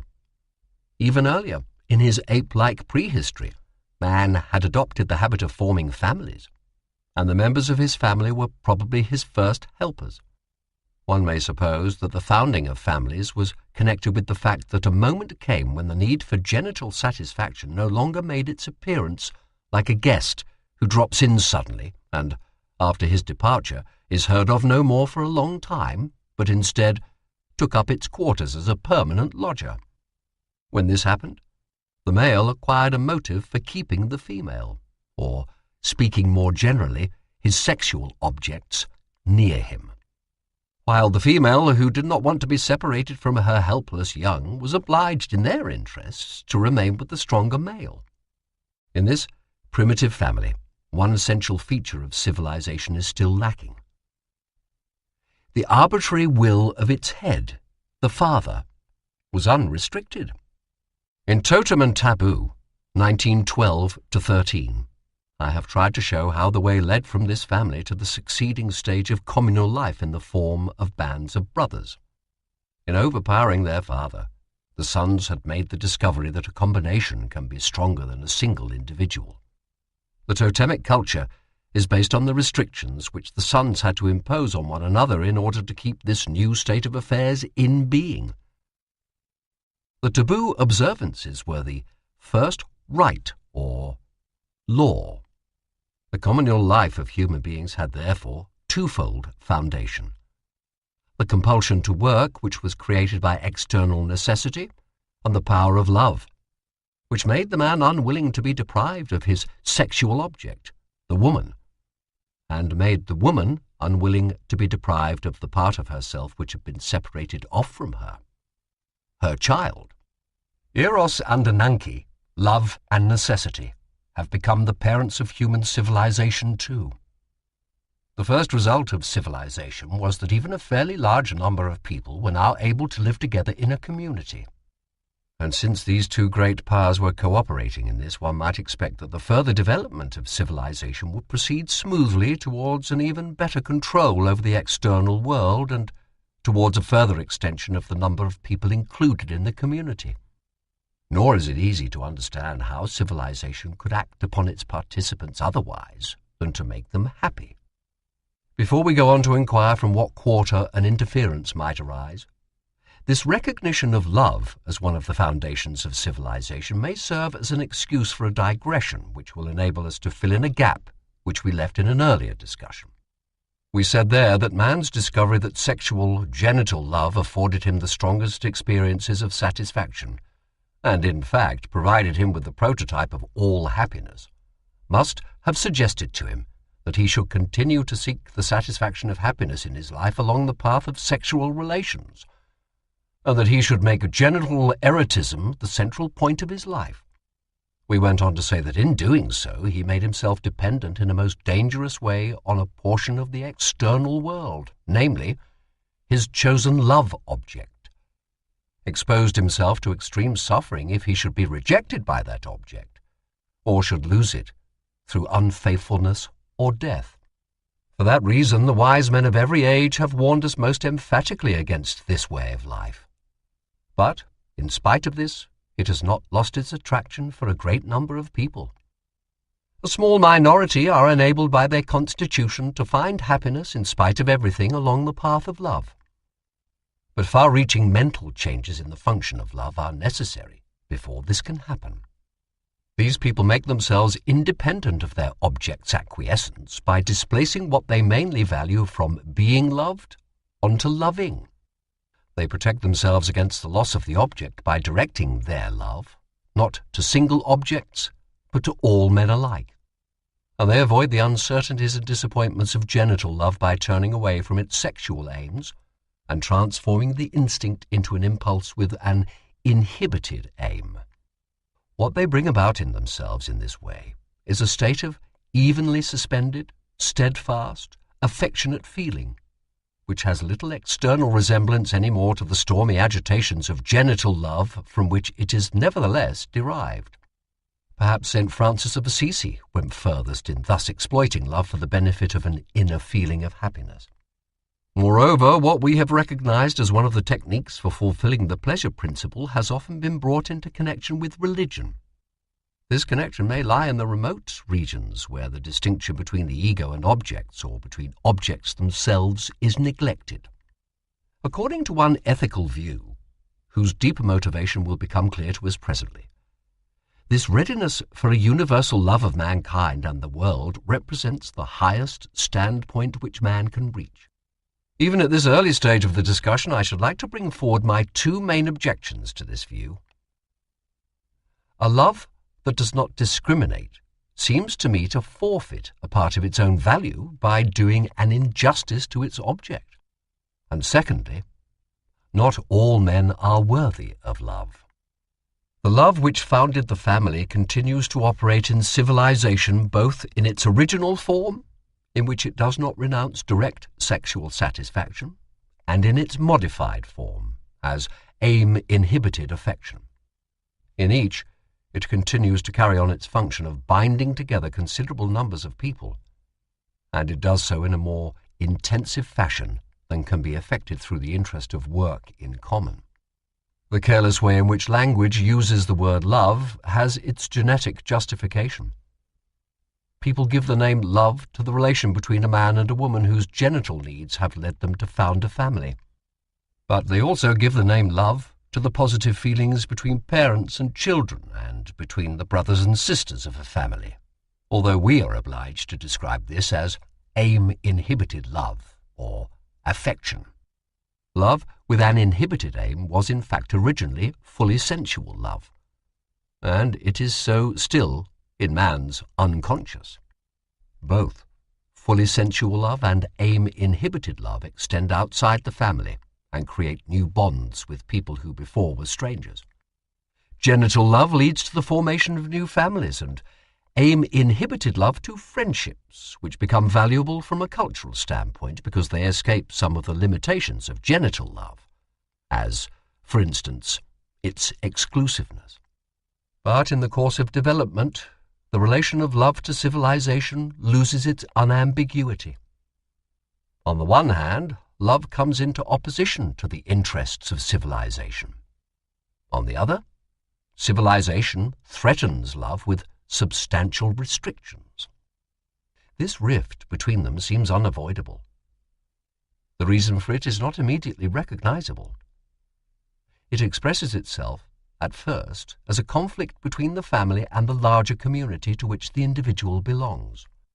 We have already perceived that one of the main endeavors of civilization is to bring people together into large unities. But the family will not give the individual up. The more closely the members of a family are attached to one another, the more often do they tend to cut themselves off from others, and the more difficult it is for them to enter into the wider circle of life. The mode of life in common which is phylogenetically the older, and which is the only one that exists in childhood, will not let itself be superseded by the cultural mode of life which has been acquired later. Detaching himself from his family becomes a task that faces every young person, and society often helps him in the solution of it by means of puberty and initiation rites. We get the impression that these are difficulties which are inherent in all psychical, and indeed at bottom in all organic development. Furthermore, women soon come into opposition to civilization and display their retarding and restraining influence. Those very women who, in the beginning, laid the foundations of civilization by the claims of their love. Women represent the interests of the family and of sexual life. The work of civilization has become increasingly the business of men. It confronts them with ever more difficult tasks and compels them to carry out instinctual sublimations of which women are little capable. Since a man does not have unlimited quantities of psychical energy at his disposal, he has to accomplish his tasks by making an expedient distribution of his libido. What he employs for cultural aims, he to a great extent withdraws from women and sexual life. His constant association with men and his dependence on his relations with them even estrange him from his duties as a husband and father. Thus, the woman finds herself forced into the background by the claims of civilization, and she adopts a hostile attitude towards it. The tendency on the part of civilization to restrict sexual life is no less clear than its other tendency to expand the cultural unit. Its first totemic phase already brings with it the prohibition against an incestuous choice of object, and this is perhaps the most drastic mutilation which man's erotic life has in all time experienced. Taboos, laws, and customs impose further restrictions, which affect both men and women. Not all civilizations go equally far in this, and the economic structure of the society also influences the amount of sexual freedom that remains. Here, as we already know, civilization is obeying the laws of economic necessity, since a large amount of the psychical energy which it uses for its own purposes has to be withdrawn from sexuality. In this respect, civilization behaves towards sexuality as a people or a stratum of its population does, which has subjected another one to its exploitation. Fear of a revolt by the suppressed elements drives it to stricter precautionary measures. A high watermark in such development has been reached in our Western European civilization. A cultural community is perfectly justified, psychologically, in starting by prescribing manifestations of the sexual life of children, for there would be no prospect of curbing the sexual lust of adults if the ground had not been prepared for it in childhood. But such a community cannot in any way be justified in going to the length of actually disavowing such easily demonstrable and indeed striking phenomena. As regards the sexually mature individual, the choice of an object is restricted to the opposite sex, and most extragenital satisfactions are forbidden as perversions. The requirement demonstrated in these prohibitions, that there shall be a single kind of sexual life for everyone, disregards the dissimilarities, whether innate or acquired, in the sexual constitution of human beings. It cuts off a fair number of them from sexual enjoyment, and so becomes the source of serious injustice. The result of such restrictive measures might be that in people who are normal, who are not prevented by their constitution, the whole of their sexual interests would flow without loss into the channels that are left open. But heterosexual genital love, which has remained exempt from outlawry, is itself restricted by further limitations in the shape of insistence upon legitimacy and monogamy. Present-day civilization makes it plain that it will only permit sexual relationships on the basis of a solitary, indissoluble bond between one man and one woman, and that it does not like sexuality as a source of pleasure in its own right, and is only prepared to tolerate it because there is so far no substitute for it as a means of propagating the human race. This, of course, is an extreme picture. Everybody knows that it has proved impossible to put it into execution, even for quite short periods. Only the weaklings have submitted to such an extensive encroachment upon their sexual freedom, and stronger natures have only done so subject to a compensatory condition, which will be mentioned later. Civilized society has found itself obliged to pass over in silence many transgressions which, according to its own prescripts, it ought to have punished. But we must not err on the other side and assume that because it does not achieve all its aims, such an attitude on the part of society is entirely innocuous. The sexual life of civilized man is notwithstanding severely impaired. It sometimes gives the impression of being in process of involution as a function, just as our teeth and hair seem to be as organs. One is probably justified in assuming that its importance as a source of feelings of happiness, and therefore in the fulfillment of our aim in life, has sensibly diminished. Sometimes one seems to perceive that it is not only the pressure of civilization, but something in the nature of the function itself, which denies us full satisfaction and urges us along other paths. This may be wrong. It is hard to decide. 5. Psychoanalytic work has shown us that it is precisely these frustrations of sexual life which people known as neurotics cannot tolerate. The neurotic creates substitutive satisfactions for himself in his symptoms, and these either cause him suffering in themselves or become sources of suffering for him by raising difficulties in his relations with his environment and the society he belongs to. The latter fact is easy to understand. The former presents us with a new problem. But civilization demands other sacrifices besides that of sexual satisfaction. We have treated the difficulty of cultural development as a general difficulty of development by tracing it to the inertia of the libido, to its disinclination to give up an old position for a new one. We are saying much the same thing when we derive the antithesis between civilization and sexuality from the circumstance that sexual love is a relationship between two individuals in which a third can only be superfluous or disturbing, whereas civilization depends on relationships between a considerable number of individuals. When a love relationship is at its height, there is no room left for any interest in the environment. A pair of lovers are sufficient to themselves, and do not even need the child they have in common to make them happy. In no other case does Eros so clearly betray the core of his being, his purpose of making one out of more than one. But when he has achieved this in the proverbial way through the love of two human beings, he refuses to go further. So far, we can quite well imagine a cultural community consisting of double individuals like this who, libidinally satisfied in themselves, are connected with one another through the bonds of common work and common interests. If this were so, civilization would not have to withdraw any energy from sexuality. But this desirable state of things does not and never did exist. Reality shows us that civilization is not content with the ties we have so far allowed it. It aims at binding the members of the community together in a libidinal way as well, and employs every means to that end. It favors every path by which strong identifications can be established between the members of the community, and it summons up aim-inhibited libido on the largest scale, so as to strengthen the communal bond by relations of friendship. In order for these aims to be fulfilled, a restriction upon sexual life is unavoidable.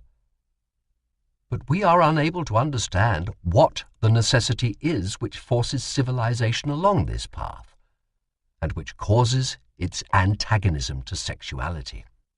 There must be some disturbing factor which we have not yet discovered. The clue may be supplied by one of the ideal demands, as we have called them, of civilized society. It runs, "Thou shalt love thy neighbor as thyself." It is known throughout the world and is undoubtedly older than Christianity, which puts it forward as its proudest claim. Yet it is certainly not very old. Even in historical times, it was still strange to mankind.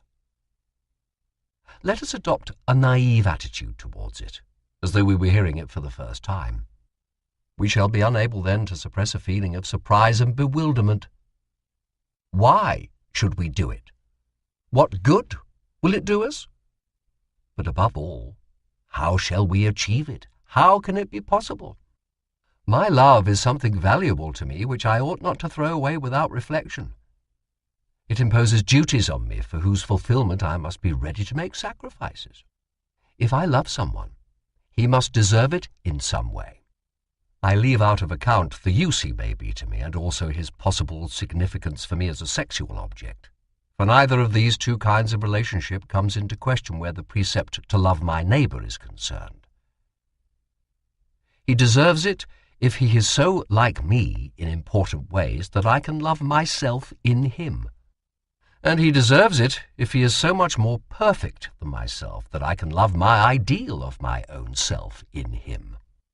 Again, I have to love him if he is my friend's son, since the pain my friend would feel if any harm came to him would be my pain too. I should have to share it. But if he is a stranger to me, and if he cannot attract me by any worth of his own or any significance that he may already have acquired for my emotional life, it will be hard for me to love him. Indeed, I should be wrong to do so, for my love is valued by all my own people as a sign of my preferring them, and it is an injustice to them if I put a stranger on a par with them.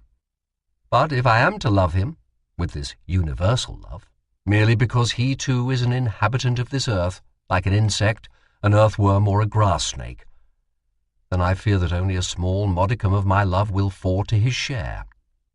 Not by any possibility as much as, by the judgment of my reason, I am entitled to retain for myself.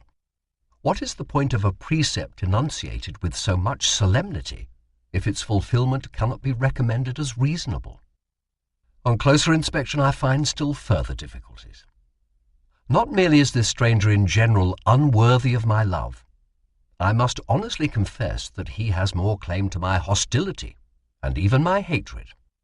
He seems not to have the least trace of love for me, and shows me not the slightest consideration.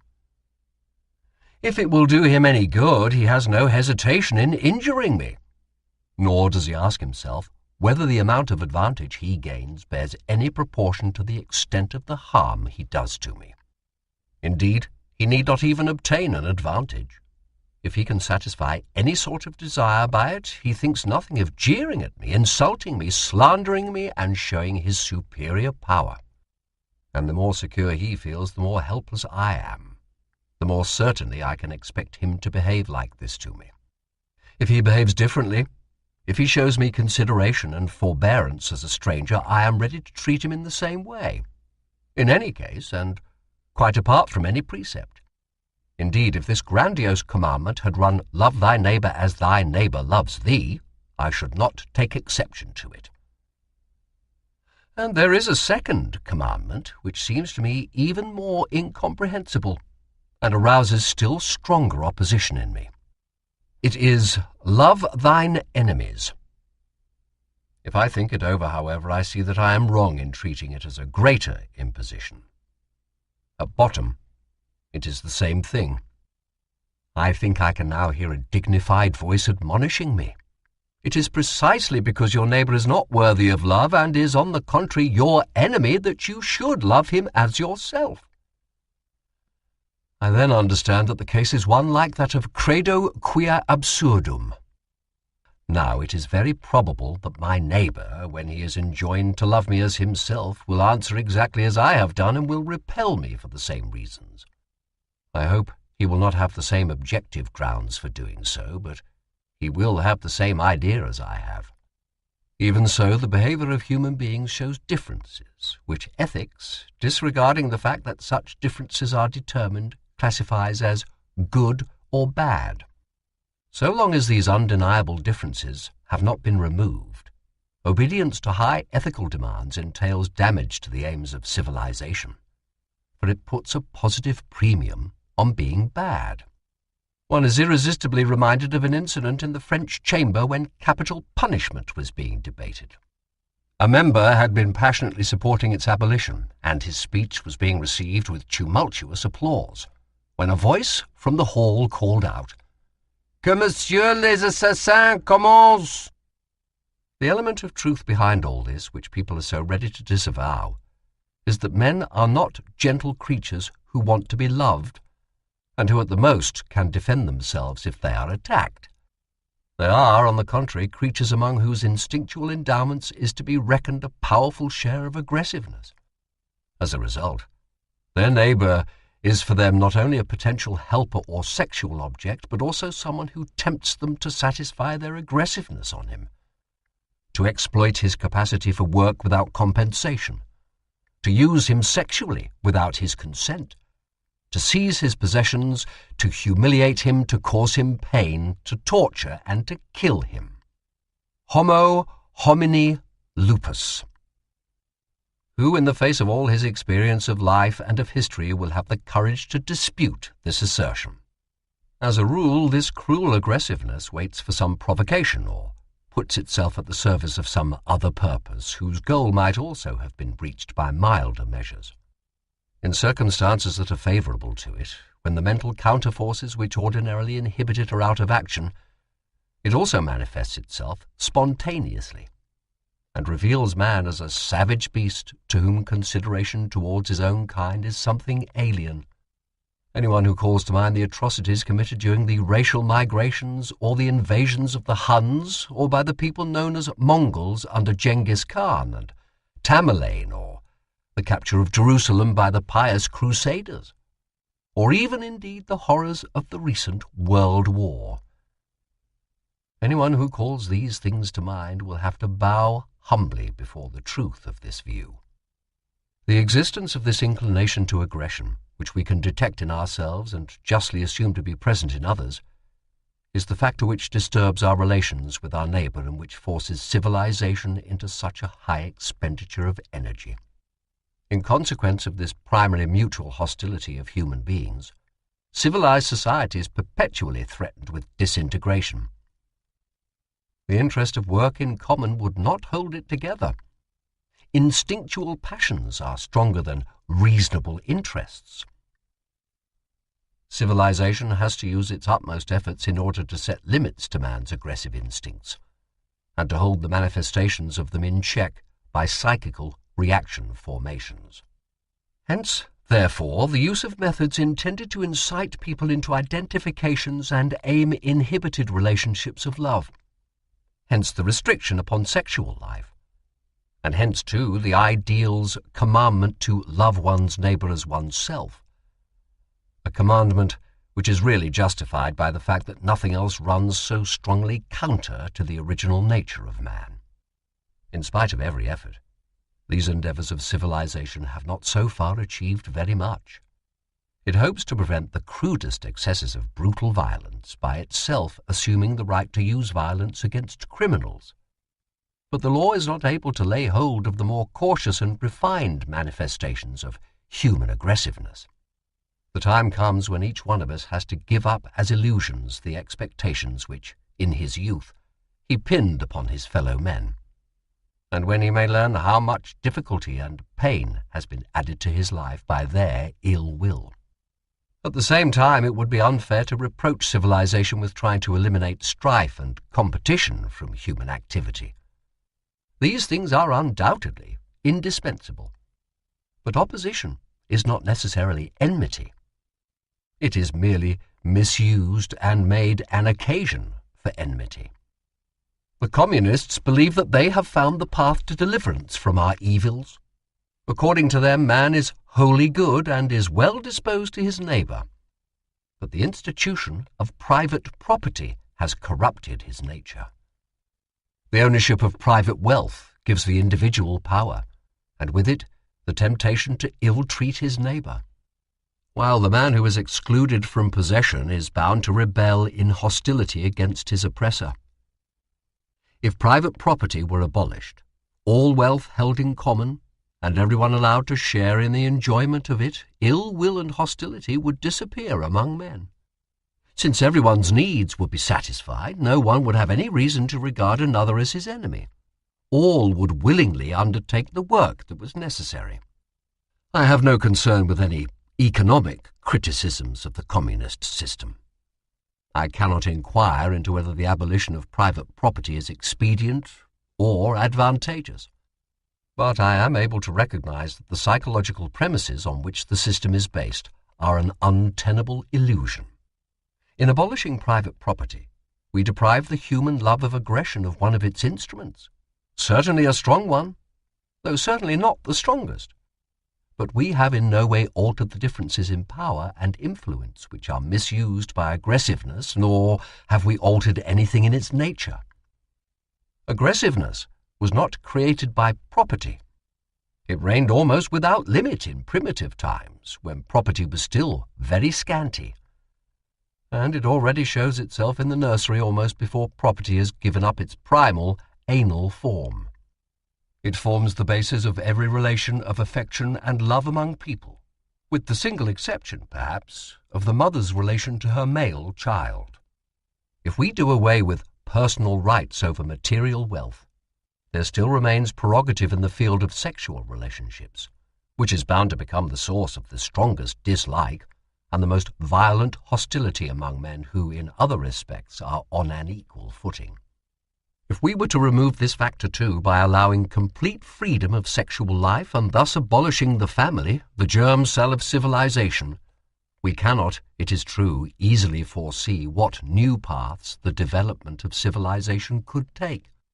But one thing we can expect, and that is that this indestructible feature of human nature will follow it there. It is clearly not easy for men to give up the satisfaction of this inclination to aggression. They do not feel comfortable without it. The advantage which a comparatively small cultural group offers of allowing this instinct an outlet in the form of hostility against intruders is not to be despised. It is always possible to bind together a considerable number of people in love so long as there are other people left over to receive the manifestations of their aggressiveness. I once discussed the phenomenon that it is precisely communities with adjoining territories, and related to each other in other ways as well, who are engaged in constant feuds and in ridiculing each other. Like the Spaniards and Portuguese, for instance, the North Germans and South Germans, the English and Scotch, and so on. I gave this phenomenon the name of the narcissism of minor differences, a name which does not do much to explain it. We can now see that it is a convenient and relatively harmless satisfaction of the inclination to aggression by means of which cohesion between the members of the community is made easier. In this respect, the Jewish people, scattered everywhere, have rendered most useful services to the civilizations of countries that have been their hosts. But unfortunately, all the massacres of the Jews in the Middle Ages did not suffice to make that period more peaceful and secure for their Christian fellows. When once the Apostle Paul had posited universal love between men as the foundation of his Christian community, extreme intolerance on the part of Christendom towards those who remained outside it became the inevitable consequence. To the Romans, who had not founded their communal life as a state upon love, religious intolerance was something foreign, although with them religion was a concern of the state, and the state was permeated by religion.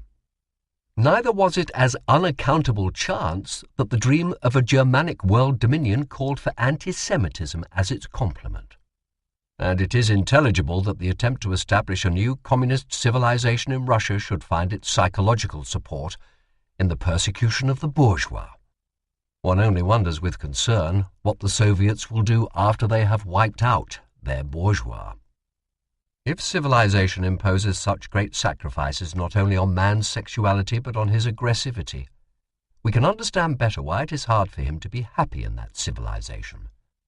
In fact, primitive man was better off in knowing no restrictions of instinct. To counterbalance this, his prospects of enjoying this happiness for any length of time were very slender. Civilized man has exchanged a portion of his possibilities of happiness for a portion of security. We must not forget, however, that in the primal family only the head of it enjoyed this instinctual freedom. The rest lived in slavish suppression.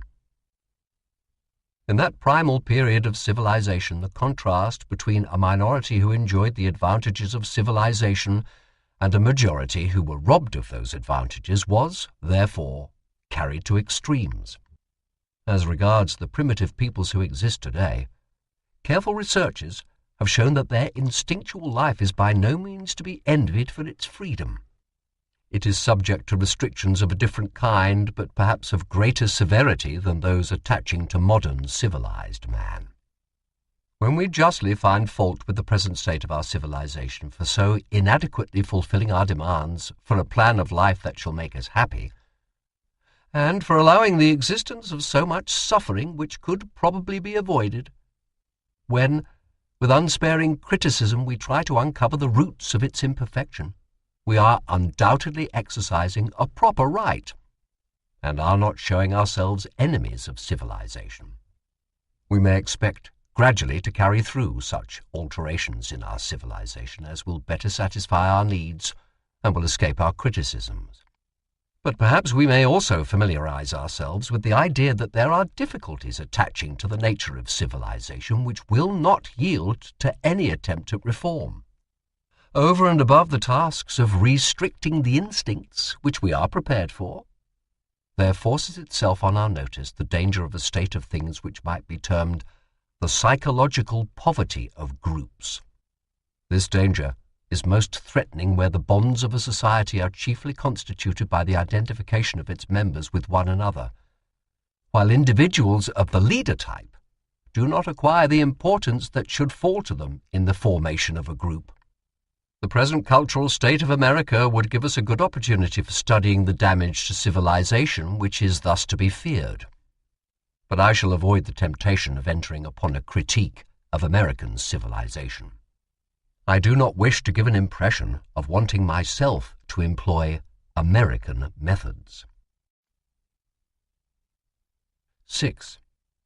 In none of my previous writings have I had so strong a feeling as now that what I am describing is common knowledge, and that I am using up paper and ink and, in due course, the compositors' and printers' work and material in order to expound things which are, in fact, self-evident.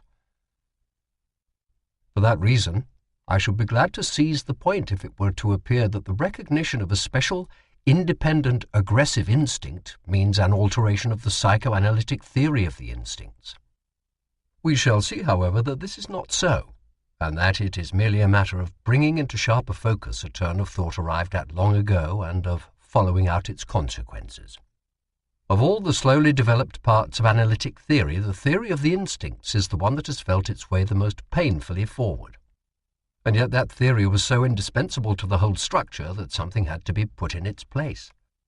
In what was at first my utter perplexity, I took as my starting point a saying of the poet-philosopher Schiller that hunger and love are what moves the world. Hunger could be taken to represent the instincts which aim at preserving the individual, while love strives after objects, and its chief function, favoured in every way by nature, is the preservation of the species.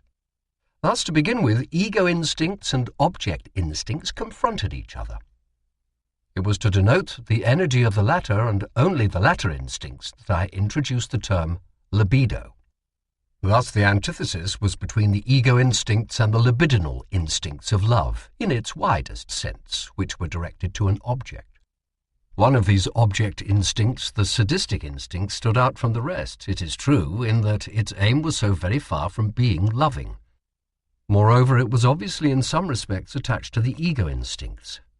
It could not hide its close affinity with instincts of mastery which have no libidinal purpose. But these discrepancies were got over. After all, sadism was clearly a part of sexual life, in the activities of which affection could be replaced by cruelty. Neurosis was regarded as the outcome of a struggle between the interest of self-preservation and the demands of the libido. A struggle in which the ego had been victorious, but at the price of severe sufferings and renunciations. Every analyst will admit that even today this view has not the sound of a long discarded error. Nevertheless, alterations in it became essential as our inquiries advanced from the repressed to the repressing forces, from the object instincts to the ego. The decisive step forward was the introduction of the concept of narcissism. That is to say, the discovery that the ego itself is cathected with libido, that the ego, indeed, is the libido's original home, and remains to some extent its headquarters. The narcissistic libido turns towards objects and thus becomes object libido, and it can change back into narcissistic libido once more. The concept of narcissism made it possible to obtain an analytic understanding of the traumatic neuroses and of many of the affections bordering on the psychoses, as well as of the latter themselves. It was not necessary to give up our interpretations of the transference neuroses as attempts made by the ego to defend itself against sexuality. But the concept of libido was endangered. Since the ego instincts too were libidinal, it seemed for a time inevitable that we should make libido coincide with instinctual energy in general, as C.G. Jung had already advocated earlier. Nevertheless, there still remained in me a kind of conviction, from which I was not as yet able to find reasons, that the instincts could not all be of the same kind.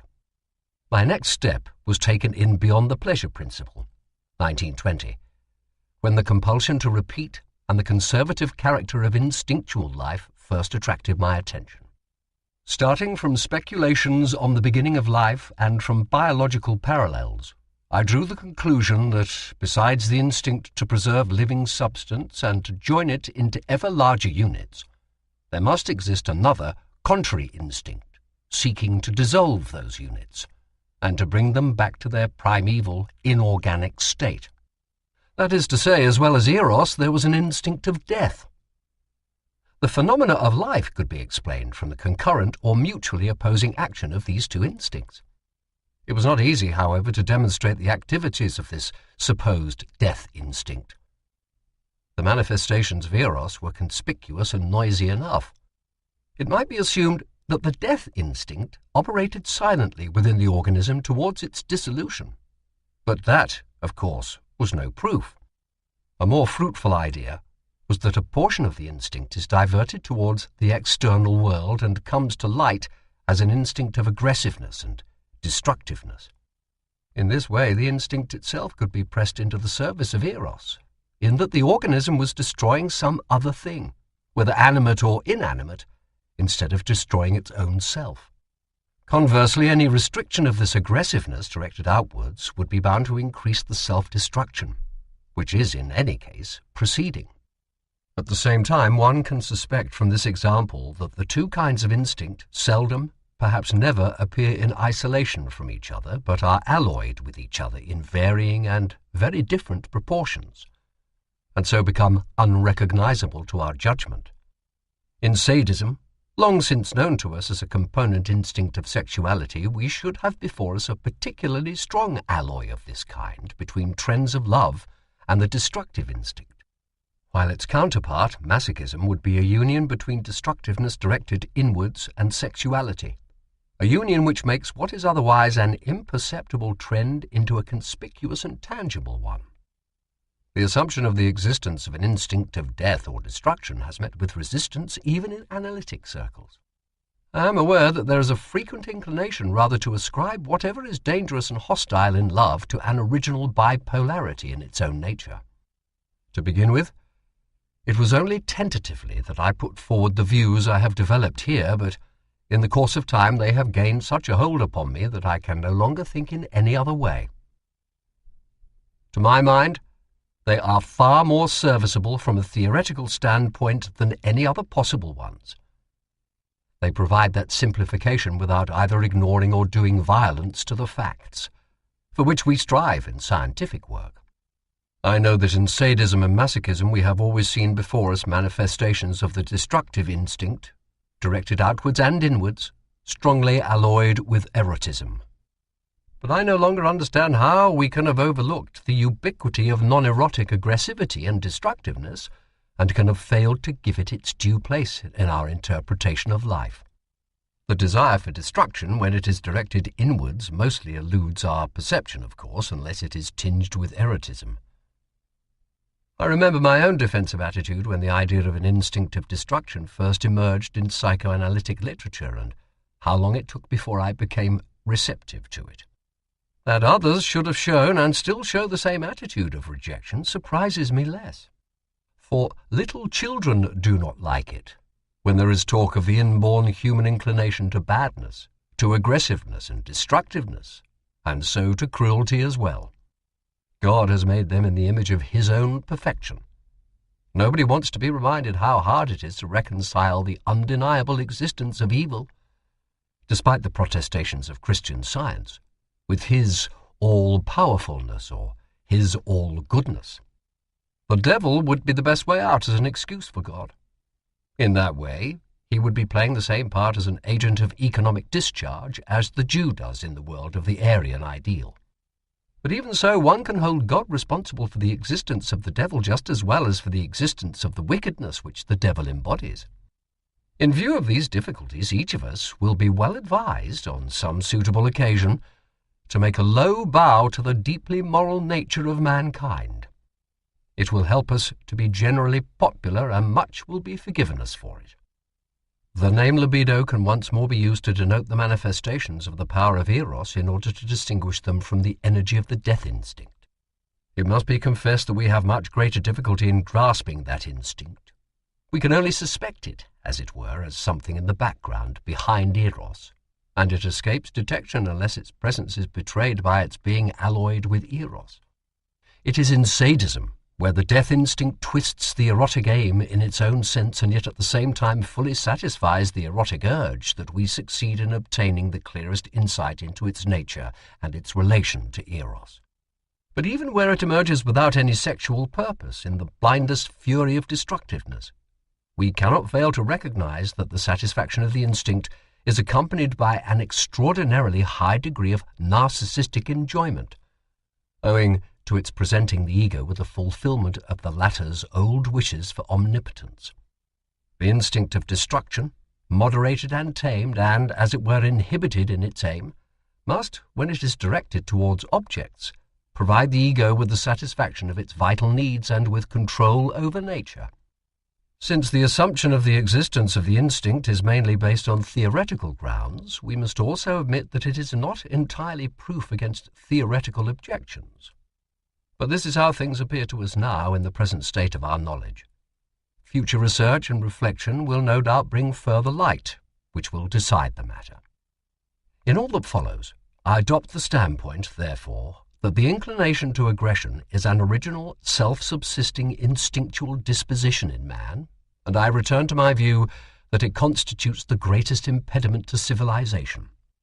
At one point in the course of this inquiry, I was led to the idea that civilization was a special process which mankind undergoes, and I am still under the influence of that idea.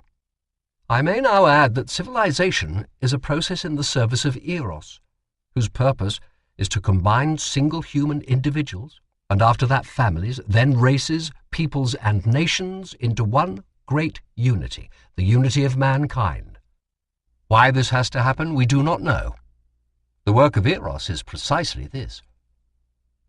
These collections of men are to be libidinally bound to one another. Necessity alone, the advantages of work in common, will not hold them together, but man's natural aggressive instinct, the hostility of each against all and of all against each, opposes this program of civilization. This aggressive instinct is the derivative and the main representative of the death instinct, which we have found alongside of eros and which shares world dominion with it. And now, I think, the meaning of the evolution of civilization is no longer obscure to us. It must present the struggle between eros and death, between the instinct of life and the instinct of destruction, as it works itself out in the human species. This struggle is what all life essentially consists of, and the evolution of civilization may therefore be simply described as the struggle for life of the human species. And it is this battle of the giants that our nursemaids try to appease with their lullaby about heaven. 7. Why do our relatives, the animals, not exhibit any such cultural struggle? We do not know. Very probably some of them, the bees, the ants, the termites, strove for thousands of years before they arrived at the state institutions, the distribution of functions and the restrictions on the individual for which we admire them today. It is a mark of our present condition that we know from our own feelings that we should not think ourselves happy in any of these animal states, or in any of the roles assigned in them to the individual. In the case of other animal species, it may be that a temporary balance has been reached between the influences of their environment and the mutually contending instincts within them, and that thus a cessation of development has come about. It may be that in primitive man a fresh access of libido kindled a renewed burst of activity on the part of the destructive instinct. There are a great many questions here to which as yet there is no answer. Another question concerns us more nearly. What means does civilization employ in order to inhibit the aggressiveness which opposes it, to make it harmless, to get rid of it, perhaps? We have already become acquainted with a few of these methods, but not yet with the one that appears to be the most important. This we can study in the history of the development of the individual. What happens in him to render his desire for aggression innocuous? Something very remarkable which we should never have guessed, and which is nevertheless quite obvious. His aggressiveness is introjected, internalized. It is, in point of fact, sent back to where it came from. That is, it is directed towards his own ego. There it is taken over by a portion of the ego which sets itself over against the rest of the ego as superego, and which now, in the form of conscience, is ready to put into action against the ego the same harsh aggressiveness that the ego would have liked to satisfy upon other extraneous individuals. The tension between the harsh superego and the ego that is subjected to it is called by us the sense of guilt. It expresses itself as a need for punishment. Civilization, therefore, obtains mastery over the individual's dangerous desire for aggression by weakening and disarming it, and by setting up an agency within him to watch over it, like a garrison in a conquered city. As to the origin of the sense of guilt, the analyst has different views from other psychologists, but even he does not find it easy to give an account of it. To begin with, if we ask how a person comes to have a sense of guilt, we arrive at an answer which cannot be disputed. A person feels guilty, devout people would say sinful, when he has done something which he knows to be bad. But then we notice how little this answer tells us. Perhaps, after some hesitation, we shall add that even when a person has not actually done the bad thing, but has only recognized in himself an intention to do it, he may regard himself as guilty. And the question then arises of why the intention is regarded as equal to the deed. Both cases, however, presuppose that one had already recognized that what is bad is reprehensible, is something that must not be carried out. How is this judgment arrived at? We may reject the existence of an original, or as it were, natural capacity to distinguish good from bad. What is bad is often not at all what is injurious or dangerous to the ego. On the contrary, it may be something which is desirable and enjoyable to the ego. Here, therefore, there is an extraneous influence at work, and it is this that decides what is to be called good or bad. Since a person's own feelings would not have led him along this path, he must have had a motive for submitting to this extraneous influence. Such a motive is easily discovered in his helplessness and his dependence on other people, and it can best be designated as fear of loss of love. If he loses the love of another person upon whom he is dependent, he also ceases to be protected from a variety of dangers. Above all, he is exposed to the danger that this stronger person will show his superiority in the form of punishment. At the beginning, therefore, what is bad is whatever causes one to be threatened with loss of love. For fear of that loss, one must avoid it. This, too, is the reason why it makes little difference whether one has already done the bad thing or only intends to do it. In either case, the danger only sets in if and when the authority discovers it, and in either case, the authority would behave in the same way. This state of mind is called a bad conscience, but actually it does not deserve this name, for at this stage the sense of guilt is clearly only a fear of loss of love, social anxiety. In small children it can never be anything else, but in many adults too, it is only changed to the extent that the place of the father or the two parents is taken by the larger human community. Consequently, such people habitually allow themselves to do any bad thing which promises them enjoyment so long as they are sure that the authority will not know anything about it or cannot blame them for it. They are afraid only of being found out. Present-day society has to reckon in general with this state of mind. A great change takes place only when the authority is internalized through the establishment of the superego. The phenomena of conscience then reach a higher stage. Actually, it is not until now that we should speak of conscience or a sense of guilt. At this point, too, the fear of being found out comes to an end. The distinction, moreover, between doing something bad and wishing to do it disappears entirely, since nothing can be hidden from the superego, not even thoughts. It is true that the seriousness of the situation from a real point of view has passed away. For the new authority, the superego has no motive that we know of for ill-treating the ego, with which it is intimately bound up. But genetic influence, which leads to the survival of what is past and has been surmounted, makes itself felt in the fact that fundamentally things remain as they were at the beginning. The superego torments the sinful ego with the same feeling of anxiety, and is on the watch for opportunities of getting it punished by the external world. At this second stage of development, the conscience exhibits a peculiarity which was absent from the first stage, and which is no longer easy to account for. For the more virtuous a man is, the more severe and distrustful is its behavior, so that ultimately it is precisely those people who have carried saintliness furthest who reproach themselves with the worst sinfulness. This means that virtue forfeits some part of promised reward. The docile and continent ego does not enjoy the trust of its mentor and strives in vain, it would seem, to acquire it. The objection will at once be made that these difficulties are artificial ones, and it will be said that a stricter and more vigilant conscience is precisely the hallmark of a moral man.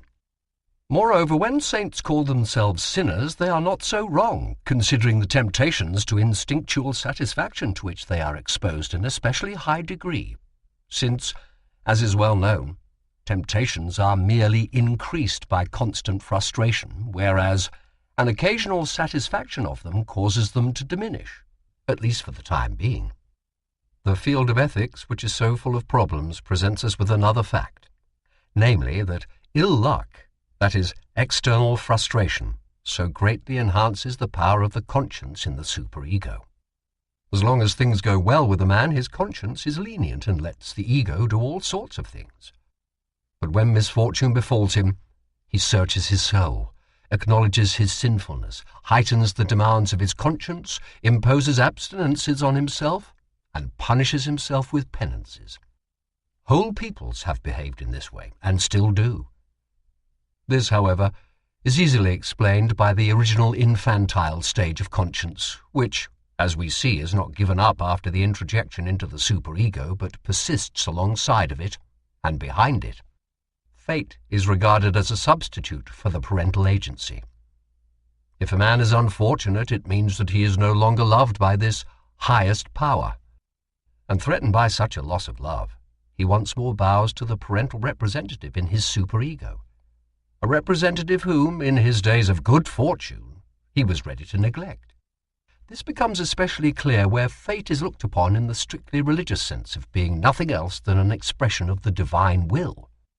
The people of Israel had believed themselves to be the favorite child of God, and when the Great Father caused misfortune after misfortune to rain down upon this people of his, they were never shaken in their belief in his relationship to them or questioned his power or righteousness.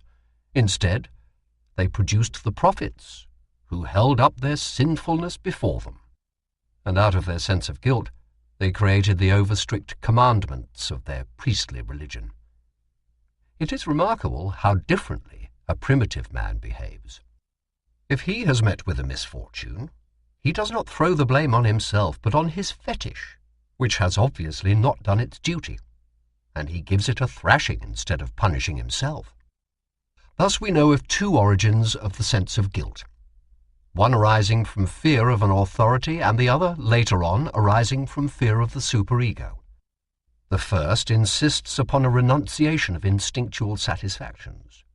The second, as well as doing this, presses for punishment, since the continuance of the forbidden wishes cannot be concealed from the superego. We have also learned how the severity of the superego, the demands of conscience, is to be understood. It is simply a continuation of the severity of the external authority to which it has succeeded and which it has in part replaced. We now see in what relationship the renunciation of instinct stands to the sense of guilt. Originally, renunciation of instinct was the result of fear of an external authority. One renounced one's satisfactions in order not to lose its love. If one has carried out this renunciation, one is, as it were, quits with the authority, and no sense of guilt should remain.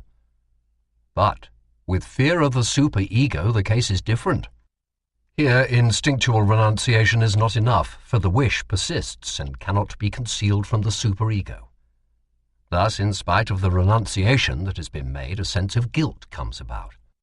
This constitutes a great economic disadvantage in the erection of a superego, or, as we may put it, in the formation of a conscience. Instinctual renunciation now no longer has a completely liberating effect.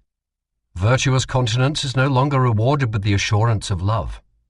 A threatened external unhappiness, loss of love and punishment on the part of the external authority, has been exchanged for a permanent internal unhappiness, for the tension of the sense of guilt. These interrelations are so complicated and at the same time so important that at the risk of repeating myself, I shall approach them from yet another angle. The chronological sequence, then, would be as follows. First comes renunciation of instinct owing to fear of aggression by the external authority. This is, of course, what fear of the loss of love amounts to, for love is a protection against this punitive aggression. After that comes the erection of an internal authority and renunciation of instinct owing to fear of it, owing to fear of conscience. In this second situation, bad intentions are equated with bad action, and hence come a sense of guilt and a need for punishment. The aggressiveness of conscience keeps up the aggressiveness of the authority. So far, things have no doubt been made clear. But where does this leave room for the reinforcing influence of misfortune, of renunciation imposed from without, and for the extraordinary severity of conscience in the best and most tractable people? We have already explained both these peculiarities of conscience, but we probably still have an impression that those explanations do not go to the bottom of the matter, and leave a residue still unexplained. And here at last an idea comes in which belongs entirely to psychoanalysis, and which is foreign to people's ordinary way of thinking. This idea is of a sort which enables us to understand why the subject matter was bound to seem so confused and obscure to us. For it tells us that conscience, or more correctly the anxiety which later becomes conscience, is indeed the cause of instinctual renunciation to begin with, but that later the relationship is reversed. Every renunciation of instinct now becomes a dynamic source of conscience, and every fresh renunciation increases the latter's severity and intolerance. If we could only bring it better into harmony with what we already know about the history of the origin of conscience, we should be tempted to defend the paradoxical statement that conscience is the result of instinctual renunciation, or that instinctual renunciation, imposed on us from without, creates conscience, which then demands further instinctual renunciation. The contradiction between this statement and what we have previously said about the genesis of conscience is, in point of fact, not so very great, and we see a way of further reducing it. In order to make our exposition easier, let us take as our example the aggressive instinct, and let us assume that the renunciation in question is always a renunciation of aggression. This, of course, is only to be taken as a temporary assumption. The effect of instinctual renunciation on the conscience, then, is that every piece of aggression whose satisfaction the subject gives up is taken over by the superego and increases the latter's aggressiveness against the ego. This does not harmonize well with the view that the original aggressive mess of conscience is a continuance of the severity of the external authority and therefore has nothing to do with renunciation. But the discrepancy is removed if we postulate a different derivation for this first installment of the superego's aggressivity. A considerable amount of aggressiveness must be developed in the child against the authority which prevents him from having his first, but nonetheless his most important, satisfactions, whatever the kind of instinctual deprivation that is demanded of him may be. But he is obliged to renounce the satisfaction of this revengeful aggressiveness. He finds his way out of this economically difficult situation with the help of familiar mechanisms. By means of identification, he takes the unattackable authority into himself. The authority now turns into his superego and enters into possession of all the aggressiveness which a child would have liked to exercise against it. The child's ego has to content itself with the unhappy role of the authority, the father, who has been thus degraded. Here, as so often, the real situation is reversed. If I were the father and you were the child, I should treat you badly. The relationship between the superego and the ego is a return, distorted by a wish, of the real relationships between the ego, as yet undivided, and an external object. That is typical too. But the essential difference is that the original severity of the superego does not, or does not so much, represent the severity which one has experienced from it, the object, or which one attributes to it. It represents rather one's own aggressiveness towards it. If this is correct, we may assert truly that in the beginning conscience arises through the suppression of an aggressive impulse, and that it is subsequently reinforced by fresh suppressions of the same kind. Which of these two views is correct? The earlier one, which genetically seems so unassailable, or the newer one which rounds off the theory in such a welcome fashion? Clearly, and by the evidence too of direct observations, both are justified. They do not contradict each other, and they even coincide at one point, for the child's revengeful aggressiveness will be in part determined by the amount of punitive aggression which he expects from his father. Experience shows, however, that the severity of the superego which a child develops in no way corresponds to the severity of treatment which he has himself met with. The severity of the former seems to be independent of that of the latter. A child who has been very leniently brought up can acquire a very strict conscience. But it would also be wrong to exaggerate this independence. It is not difficult to convince oneself that severity of upbringing does also exert a strong influence on the formation of a child's superego. What it amounts to is that in the formation of the superego and the emergence of a conscience, innate constitutional factors and influences from the real environment act in combination. This is not at all surprising. On the contrary, it is a universal etiological condition for all such processes. It can also be asserted that when a child reacts to his first great instinctual frustrations with excessively strong aggressiveness, and with a correspondingly severe superego, he is following a phylogenetic model and is going beyond the response that would be currently justified. For the father of prehistoric times was undoubtedly terrible, and an extreme amount of aggressiveness may be attributed to him. Thus, if one shifts over from individual to phylogenetic development, the differences between the two theories of the genesis of conscience are still further diminished. On the other hand, a new and important difference makes its appearance between these two developmental processes. We cannot get away from the assumption that man's sense of guilt springs from the Oedipus complex, and was acquired at the killing of the father by the brothers banded together. On that occasion, an act of aggression was not suppressed but carried out. But it was the same act of aggression whose suppression in the child is supposed to be the source of his sense of guilt. At this point, I should not be surprised if the reader were to exclaim angrily, "So it makes no difference whether one kills one's father or not. One gets a feeling of guilt in either case." We may take leave to raise a few doubts here. Either it is not true that the sense of guilt comes from suppressed aggressiveness, or else the whole story of the killing of the father is a fiction, and the children of primeval man did not kill their fathers any more often than children do nowadays.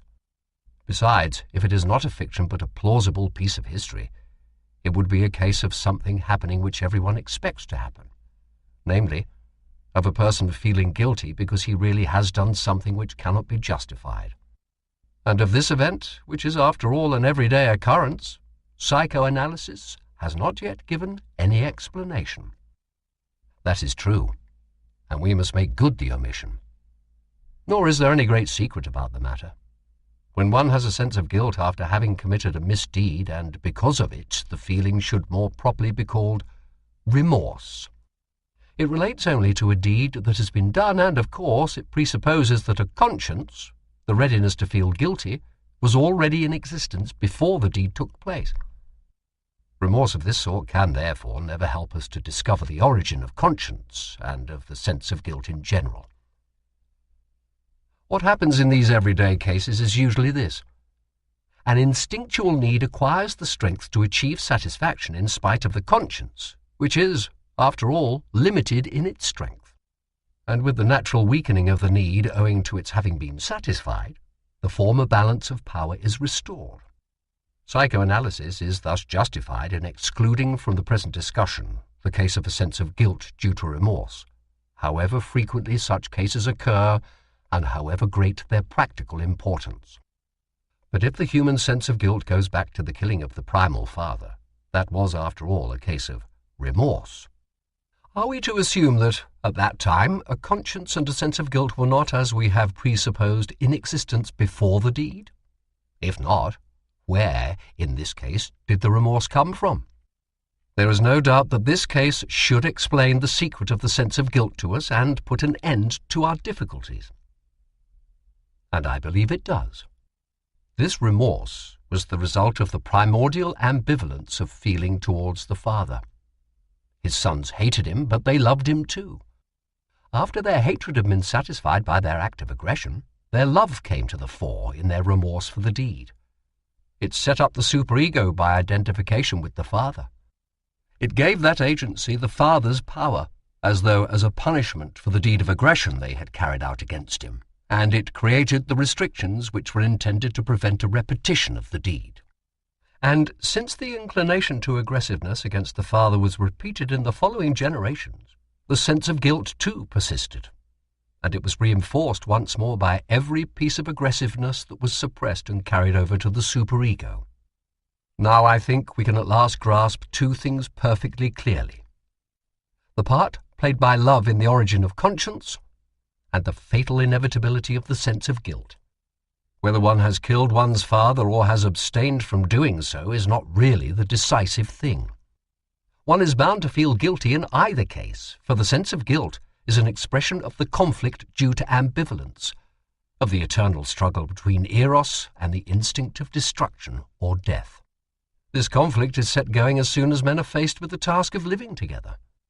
So long as the community assumes no other form than that of the family, the conflict is bound to express itself in the Oedipus complex, to establish the conscience and to create the first sense of guilt.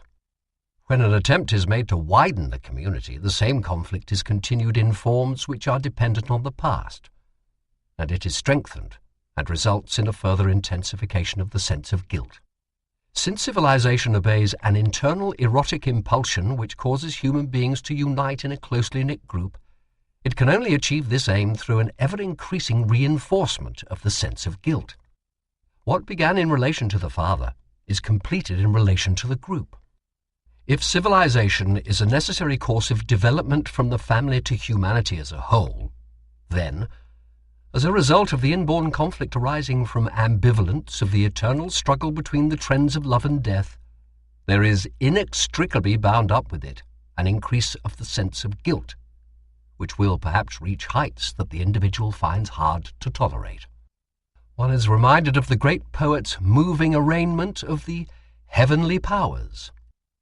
Ihr führt ins Leben uns hinein, ihr lasst den Armen schuldig werden, dann überlasst ihn den Peien, denn jede Schuld ragt sich auf Erden. To earth, this weary earth, ye bring us, to guilt ye let us heedless go. Then leave repentance fierce to wring us, a moment's guilt, an age of woe.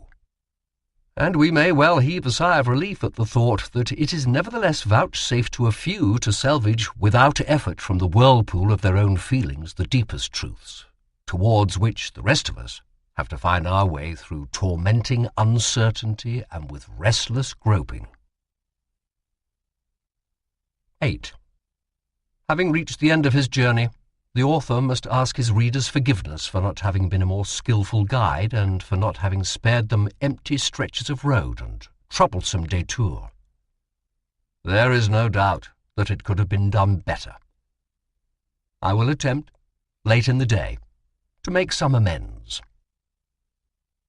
In the first place, I suspect that the reader has the impression that our dissuasions on the sense of guilt disrupt the framework of this essay, that they take up too much space, so that the rest of its subject matter with which they are not always closely connected is pushed to one side. This may have spoilt the structure of my paper, but it corresponds faithfully to my intention to represent the sense of guilt as the most important problem in the development of civilization, and to show that the price we pay for our advance in civilization is a loss of happiness through the heightening of the sense of guilt. Anything that still sounds strange about this statement, which is the final conclusion of our investigation, can probably be traced to the quite peculiar relationship, as yet completely unexplained, which the sense of guilt has to our consciousness. In the common case of remorse, which we regard as normal, this feeling makes itself clearly enough perceptible to consciousness. Indeed, we are accustomed to speak of a consciousness of guilt instead of a sense of guilt. Our study of the neuroses, to which after all we owe the most valuable pointers to an understanding of normal conditions, brings us up against some contradictions. In one of those affections, obsessional neurosis, the sense of guilt makes itself noisily heard in consciousness. It dominates the clinical picture and the patient's life as well, and it hardly allows anything else to appear alongside of it. But in most other cases and forms of neurosis it remains completely unconscious, without, on that account, producing any less important effect. Our patients do not believe us when we attribute an unconscious sense of guilt to them. In order to make ourselves at all intelligible to them, we tell them of an unconscious need for punishment, in which the sense of guilt finds expression. But its connection with a particular form of neurosis must not be overestimated. Even in obsessional neurosis, there are types of patients who are not aware of their sense of guilt, or who only feel it as a tormenting uneasiness, a kind of anxiety, if they are prevented from carrying out certain actions. It ought to be possible eventually to understand these things, but as yet we cannot. Here perhaps we may be glad to have it pointed out that the sense of guilt is at bottom nothing else but a topographical variety of anxiety. In its later phases, it coincides completely with fear of the superego, and the relations of anxiety to consciousness exhibit the same extraordinary variations. Anxiety is always present somewhere or other behind every symptom, but at one time it takes noisy possession of the whole of consciousness, while at another it conceals itself so completely that we are obliged to speak of unconscious anxiety, or, if we want to have a clearer psychological conscience, since anxiety is in the first instance simply a feeling of possibilities of anxiety. Consequently, it is very conceivable that the sense of guilt produced by civilization is not perceived as such either, and remains to a large extent unconscious, or appears as a sort of malaise, a dissatisfaction for which people seek other motivations. Religions, at any rate, have never overlooked the part played in civilization by a sense of guilt. Furthermore, a point which I failed to appreciate elsewhere, they claim to redeem mankind from this sense of guilt, which they call sin.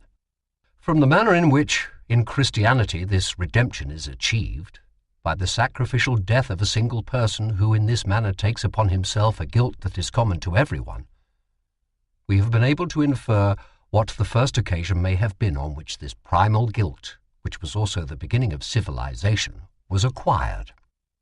Though it cannot be of great importance, it may not be superfluous to elucidate the meaning of a few words such as superego, conscience, sense of guilt, need for punishment, and remorse, which we have often, perhaps, used too loosely and interchangeably. They all relate to the same state of affairs, but denote different aspects of it. The superego is an agency which has been inferred by us, and conscience is a function which we ascribe, among other functions, to that agency. This function consists in keeping a watch over the actions and intentions of the ego and judging them, in exercising a censorship. The sense of guilt, the harshness of the superego, is thus the same thing as the severity of the conscience. It is the perception which the ego has of being watched over in this way, the assessment of the tension between its own strivings and the demands of the superego. The fear of this critical agency, a fear which is at the bottom of the whole relationship, the need for punishment, is an instinctual manifestation on the part of the ego which has become masochistic under the influence of a sadistic superego. It is a portion, that is to say, of the instinct towards internal destruction present in the ego, employed for forming an erotic attachment to the superego. We ought not to speak of a conscience until a superego is demonstrably present. As to a sense of guilt, we must admit that it is in existence before the superego and therefore before conscience too. At that time it is the immediate expression of fear of the external authority, a recognition of the tension between the ego and that authority. It is the direct derivative of the conflict between the need for the authority's love and the urge towards instinctual satisfaction, whose inhibition produces the inclination to aggression. The superimposition of these two strata of the sense of guilt, one coming from fear of the external authority, the other from fear of the internal authority, has hampered our insight into the position of conscience in a number of ways. Remorse is a general term for the ego's reaction in a case of sense of guilt. It contains, in little altered form, the sensory material of the anxiety which is operating behind the sense of guilt. It is itself a punishment and can include the need for punishment. Thus, remorse too can be older than conscience. Nor will it do any harm if we once more review the contradictions which have for a while perplexed us during our inquiry. Thus, at one point the sense of guilt was the consequence of acts of aggression that had been abstained from. But at another point, and precisely at its historical beginning, the killing of the father, it was the consequence of an act of aggression that had been carried out. But a way out of this difficulty was found. For the institution of the internal authority, the superego, altered the situation radically. Before this, the sense of guilt coincided with remorse. We may remark incidentally that the term remorse should be reserved for the reaction after an act of aggression has actually been carried out. After this, owing to the omniscience of the superego, the difference between an aggression intended and an aggression carried out lost its force. Henceforward, a sense of guilt could be produced not only by an act of violence that is actually carried out, as all the world knows, but also by one that is merely intended, as psychoanalysis has discovered. Irrespectively of this alteration in the psychological situation, the conflict arising from ambivalence, the conflict between the two primal instincts, leaves the same result behind. We are tempted to look here for the solution of the problem of the varying relation in which the sense of guilt stands to consciousness. It might be thought that a sense of guilt arising from remorse for an evil deed must always be conscious, whereas a sense of guilt arising from the perception of an evil impulse may remain unconscious. But the answer is not so simple as that. Obsessional neurosis speaks energetically against it. The second contradiction concerned the aggressive energy with which we suppose the superego to be endowed. According to one view, that energy merely carries out the punitive energy of the external authority and keeps it alive in the mind, while, according to another view, it consists, on the contrary, of one's own aggressive energy which has not been used and which one now directs against that inhibiting authority. The first view seemed to fit in better with the history, and the second with the theory of the sense of guilt. Closer reflection has resolved this apparently irreconcilable contradiction almost too completely. What remained as the essential and common factor was that in each case we were dealing with an aggressiveness which had been displaced inwards. Clinical observation, moreover, allows us in fact to distinguish two sources for the aggressiveness which we attribute to the superego. One or the other of them exercises the stronger effect in any given case, but as a general rule, they operate in unison. This is, I think, the place at which to put forward for serious consideration a view which I have earlier recommended for provisional acceptance. In the most recent analytic literature, a predilection is shown for the idea that any kind of frustration, any thwarted instinctual satisfaction, results, or may result, in a heightening of the sense of guilt. A great theoretical simplification will, I think, be achieved if we regard this as applying only to the aggressive instincts, and little will be found to contradict this assumption. For how are we to account on dynamic and economic grounds for an increase in the sense of guilt appearing in place of an unfulfilled erotic demand? This only seems possible in a roundabout way. If we suppose, that is, that the prevention of an erotic satisfaction calls up a piece of aggressiveness against the person who has interfered with the satisfaction, and that this aggressiveness has itself to be suppressed in turn. But if this is so, it is after all only the aggressiveness which is transformed into a sense of guilt by being suppressed and made over to the superego. I am convinced that many processes will admit of a simpler and clearer exposition if the findings of psychoanalysis with regard to the derivation of the sense of guilt are restricted to the aggressive instincts. Examination of the clinical material gives us no unequivocal answer here, because, as our hypothesis tells us, the two classes of instinct hardly ever appear in a pure form, isolated from each other. But an investigation of extreme cases would probably point in the direction I anticipate. I am tempted to extract a first advantage from this more restricted view of the case by applying it to the process of repression. As we have learned, neurotic symptoms are in their essence substitutive satisfactions for unfulfilled sexual wishes. In the course of our analytic work, we have discovered to our surprise that perhaps every neurosis conceals a quota of unconscious sense of guilt, which in its turn fortifies the symptoms by making use of them as a punishment. It now seems plausible to formulate the following proposition. When an instinctual trend undergoes repression, its libidinal elements are turned into symptoms, and its aggressive components into a sense of guilt. Even if this proposition is only an average approximation to the truth, it is worthy of our interest. Some readers of this work may further have an impression that they have heard the formula of the struggle between eros and the death instinct too often. It was alleged to characterize the process of civilization which mankind undergoes, but it was also brought into connection with the development of the individual, and, in addition, it was said to have revealed the secret of organic life in general. We cannot, I think, avoid going into the relations of these three processes to one another.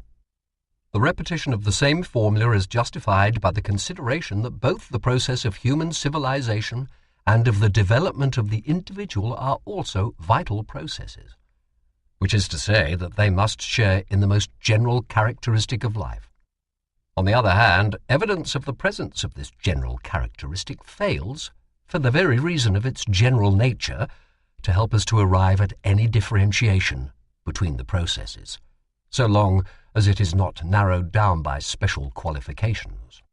We can only be satisfied, therefore, if we assert that the process of civilization is a modification which the vital process experiences under the influence of a task that is set it by eros, and instigated by ananke, by the exigencies of reality, and that this task is one of uniting separate individuals into a community bound together by libidinal ties. When, however, we look at the relation between the process of human civilization and the developmental or educative process of individual human beings, we shall conclude without much hesitation that the two are very similar in nature, if not the very same process applied to different kinds of object. The process of the civilization of the human species is, of course, an abstraction of a higher order than is the development of the individual, and it is therefore harder to apprehend in concrete terms.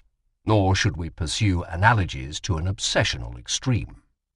But in view of the similarity between the aims of the two processes, in the one case the integration of a separate individual into a human group, and in the other case the creation of a unified group out of many individuals, we cannot be surprised at the similarity between the means employed and the resultant phenomena. In view of its exceptional importance, we must not long postpone the mention of one feature which distinguishes between the two processes. In the developmental process of the individual, the program of the pleasure principle, which consists in finding the satisfaction of happiness, is retained as the main aim. Integration in or adaptation to a human community appears as a scarcely avoidable condition which must be fulfilled before this aim of happiness can be achieved. If it could be done without that condition, it would perhaps be preferable. To put it in other words, the development of the individual seems to us to be a product of the interaction between two urges: the urge towards happiness, which we usually call egoistic, and the urge towards union with others in the community, which we call altruistic. Neither of these descriptions goes much below the surface.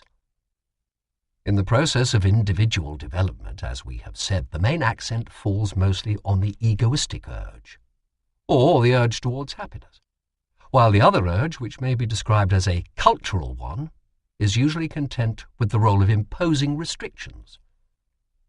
But in the process of civilization, things are different. Here by far the most important thing is the aim of creating a unity out of the individual human beings. It is true that the aim of happiness is still there, but it is pushed into the background. It almost seems as if the creation of a great human community would be most successful if no attention had to be paid to the happiness of the individual. The developmental process of the individual can thus be expected to have special features of its own, which are not reproduced in the process of human civilization. It is only insofar as the first of these processes has union with the community as its aim that it need coincide with the second process. Just as a planet revolves around a central body as well as rotating on its own axis, so the human individual takes part in the course of development of mankind at the same time as he pursues his own path in life. But to our dull eyes, the play of forces in the heavens seems fixed in an ever-changing order. In the field of organic life, we can still see how the forces contend with one another and how the effects of the conflict are continually changing. So also the two urges, the one towards personal happiness and the other towards union with other human beings, must struggle with each other in every individual. And so also the two processes of individual and of cultural development must stand in hostile opposition to each other and mutually dispute the ground. But this struggle between the individual and society is not a derivative of the contradiction, probably an irreconcilable one, between the primal instincts of eros and death.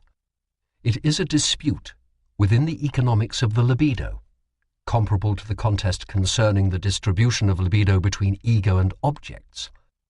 And it does admit of an eventual accommodation in the individual, as, it may be hoped, it will also do in the future of civilization, however much that civilization may oppress the life of the individual today.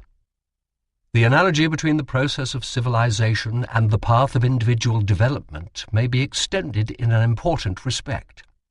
It can be asserted that the community too evolves a superego, under whose influence cultural development proceeds. It would be a tempting task for anyone who has a knowledge of human civilizations to follow out this analogy in detail. I will confine myself to bringing forward a few striking points. The superego of an epoch of civilization has an origin similar to that of an individual. It is based on the impression left behind by the personalities of great leaders, men of overwhelming force of mind, or men in whom one of the human impulsions has found its strongest and purest, and therefore often its most one-sided, expression. In many instances, the analogy goes still further, in that during their lifetime these figures were, often enough, even if not always, mocked and maltreated by others, and even dispatched in a cruel fashion. In the same way, indeed, the primal father did not attain divinity until long after he had met his death by violence. The most arresting example of this fateful conjunction is to be seen in the figure of Jesus Christ, if indeed that figure is not a part of mythology which called it into being from an obscure memory of that primal event. Another point of agreement between the cultural and the individual superego is that the former, just like the latter, sets up strict ideal demands, disobedience to which is visited with fear of conscience. Here indeed we come across the remarkable circumstance that the mental processes concerned are actually more familiar to us and more accessible to consciousness as they are seen in the group than they can be in the individual man. In him, when tension arises, it is only the aggressiveness of the superego which, in the form of reproaches, makes itself noisily heard. Its actual demands often remain unconscious in the background. If we bring them to conscious knowledge, we find that they coincide with the precepts of the prevailing cultural superego. At this point, the two processes, that of the cultural development of the group and that of the cultural development of the individual, are, as it were, always interlocked. For that reason, some of the manifestations and properties of the superego can be more easily detected in its behavior in the cultural community than in the separate individual. The cultural superego has developed its ideals and set up its demands. Among the latter, those which deal with the relations of human beings to one another are comprised under the heading of ethics. People have at all times set the greatest value on ethics, as though they expected that it in particular would produce especially important results. And it does in fact deal with the subject which can easily be recognized as the sorest spot in every civilization. Ethics is thus to be regarded as a therapeutic attempt, as an endeavor to achieve by means of a command of the superego something which has so far not been achieved by means of any other cultural activities. As we already know, the problem before us is how to get rid of the greatest hindrance to civilization, namely, the constitutional inclination of human beings to be aggressive towards one another. And for that very reason we are especially interested in what is probably the most recent of the cultural commands of the superego, the commandment to love one's neighbor as oneself. In our research into and therapy of a neurosis, we are led to make two reproaches against the superego of the individual. In the severity of its commands and prohibitions, it troubles itself too little about the happiness of the ego, in that it takes insufficient account of the resistances against obeying them, of the instinctual strength of the id, in the first place, and of the difficulties presented by the real external environment, in the second. Consequently, we are very often obliged, for therapeutic purposes, to oppose the superego, and we endeavor to lower its demands. Exactly the same objections can be made against the ethical demands of the cultural superego. It, too, does not trouble itself enough about the facts of the mental constitution of human beings. It issues a command, and does not ask whether it is possible for people to obey it. On the contrary, it assumes that a man's ego is psychologically capable of anything that is required of it, that his ego has unlimited mastery over his id. This is a mistake. And even in what are known as normal people, the id cannot be controlled beyond certain limits. If more is demanded of a man, a revolt will be produced in him, or a neurosis, or he will be made unhappy. The commandment, love thy neighbor as thyself, is the strongest defense against human aggressiveness and an excellent example of the psychological proceedings of the cultural superego. The commandment is impossible to fulfill. Such an enormous inflation of love can only lower its value, not get rid of the difficulty. Civilization pays no attention to all this. It merely admonishes us that the harder it is to obey the precept, the more meritorious it is to do so. But anyone who follows such a precept in present-day civilization only puts himself at a disadvantage vis-à-vis the person who disregards it. What a potent obstacle to civilization aggressiveness must be if the defense against it can cause as much unhappiness as aggressiveness itself. Natural ethics, as it is called, has nothing to offer here except the narcissistic satisfaction of being able to think oneself better than others. At this point, the ethics based on religion introduces its promises of a better afterlife. But so long as virtue is not rewarded here on earth, ethics will, I fancy, preach in vain. I too think it quite certain that a real change in the relations of human beings to possessions would be of more help in this direction than any ethical commands. But the recognition of this fact among socialists has been obscured and made useless for practical purposes by a fresh, idealistic misconception of human nature. I believe the line of thought which seeks to trace in the phenomena of cultural development the part played by a superego promises still further discoveries. I hasten to come to a close. But there is one question which I can hardly evade. If the development of civilization has such a far-reaching similarity to the development of the individual, and if it employs the same methods, may we not be justified in reaching the diagnosis that, under the influence of cultural urges, some civilizations or some epochs of civilization, possibly the whole of mankind, have become neurotic? An analytic dissection of such neuroses might lead to therapeutic recommendations which could lay claim to great practical interest. I would not say that an attempt of this kind to carry psychoanalysis over to the cultural community was absurd or doomed to be fruitless. But we should have to be very cautious and not forget that, after all, we are only dealing with analogies, and that it is dangerous, not only with men but also with concepts, to tear them from the sphere in which they have originated and been evolved. Moreover, the diagnosis of communal neuroses is faced with a special difficulty. In an individual neurosis, we take as our starting point the contrast that distinguishes the patient from his environment, which is assumed to be normal.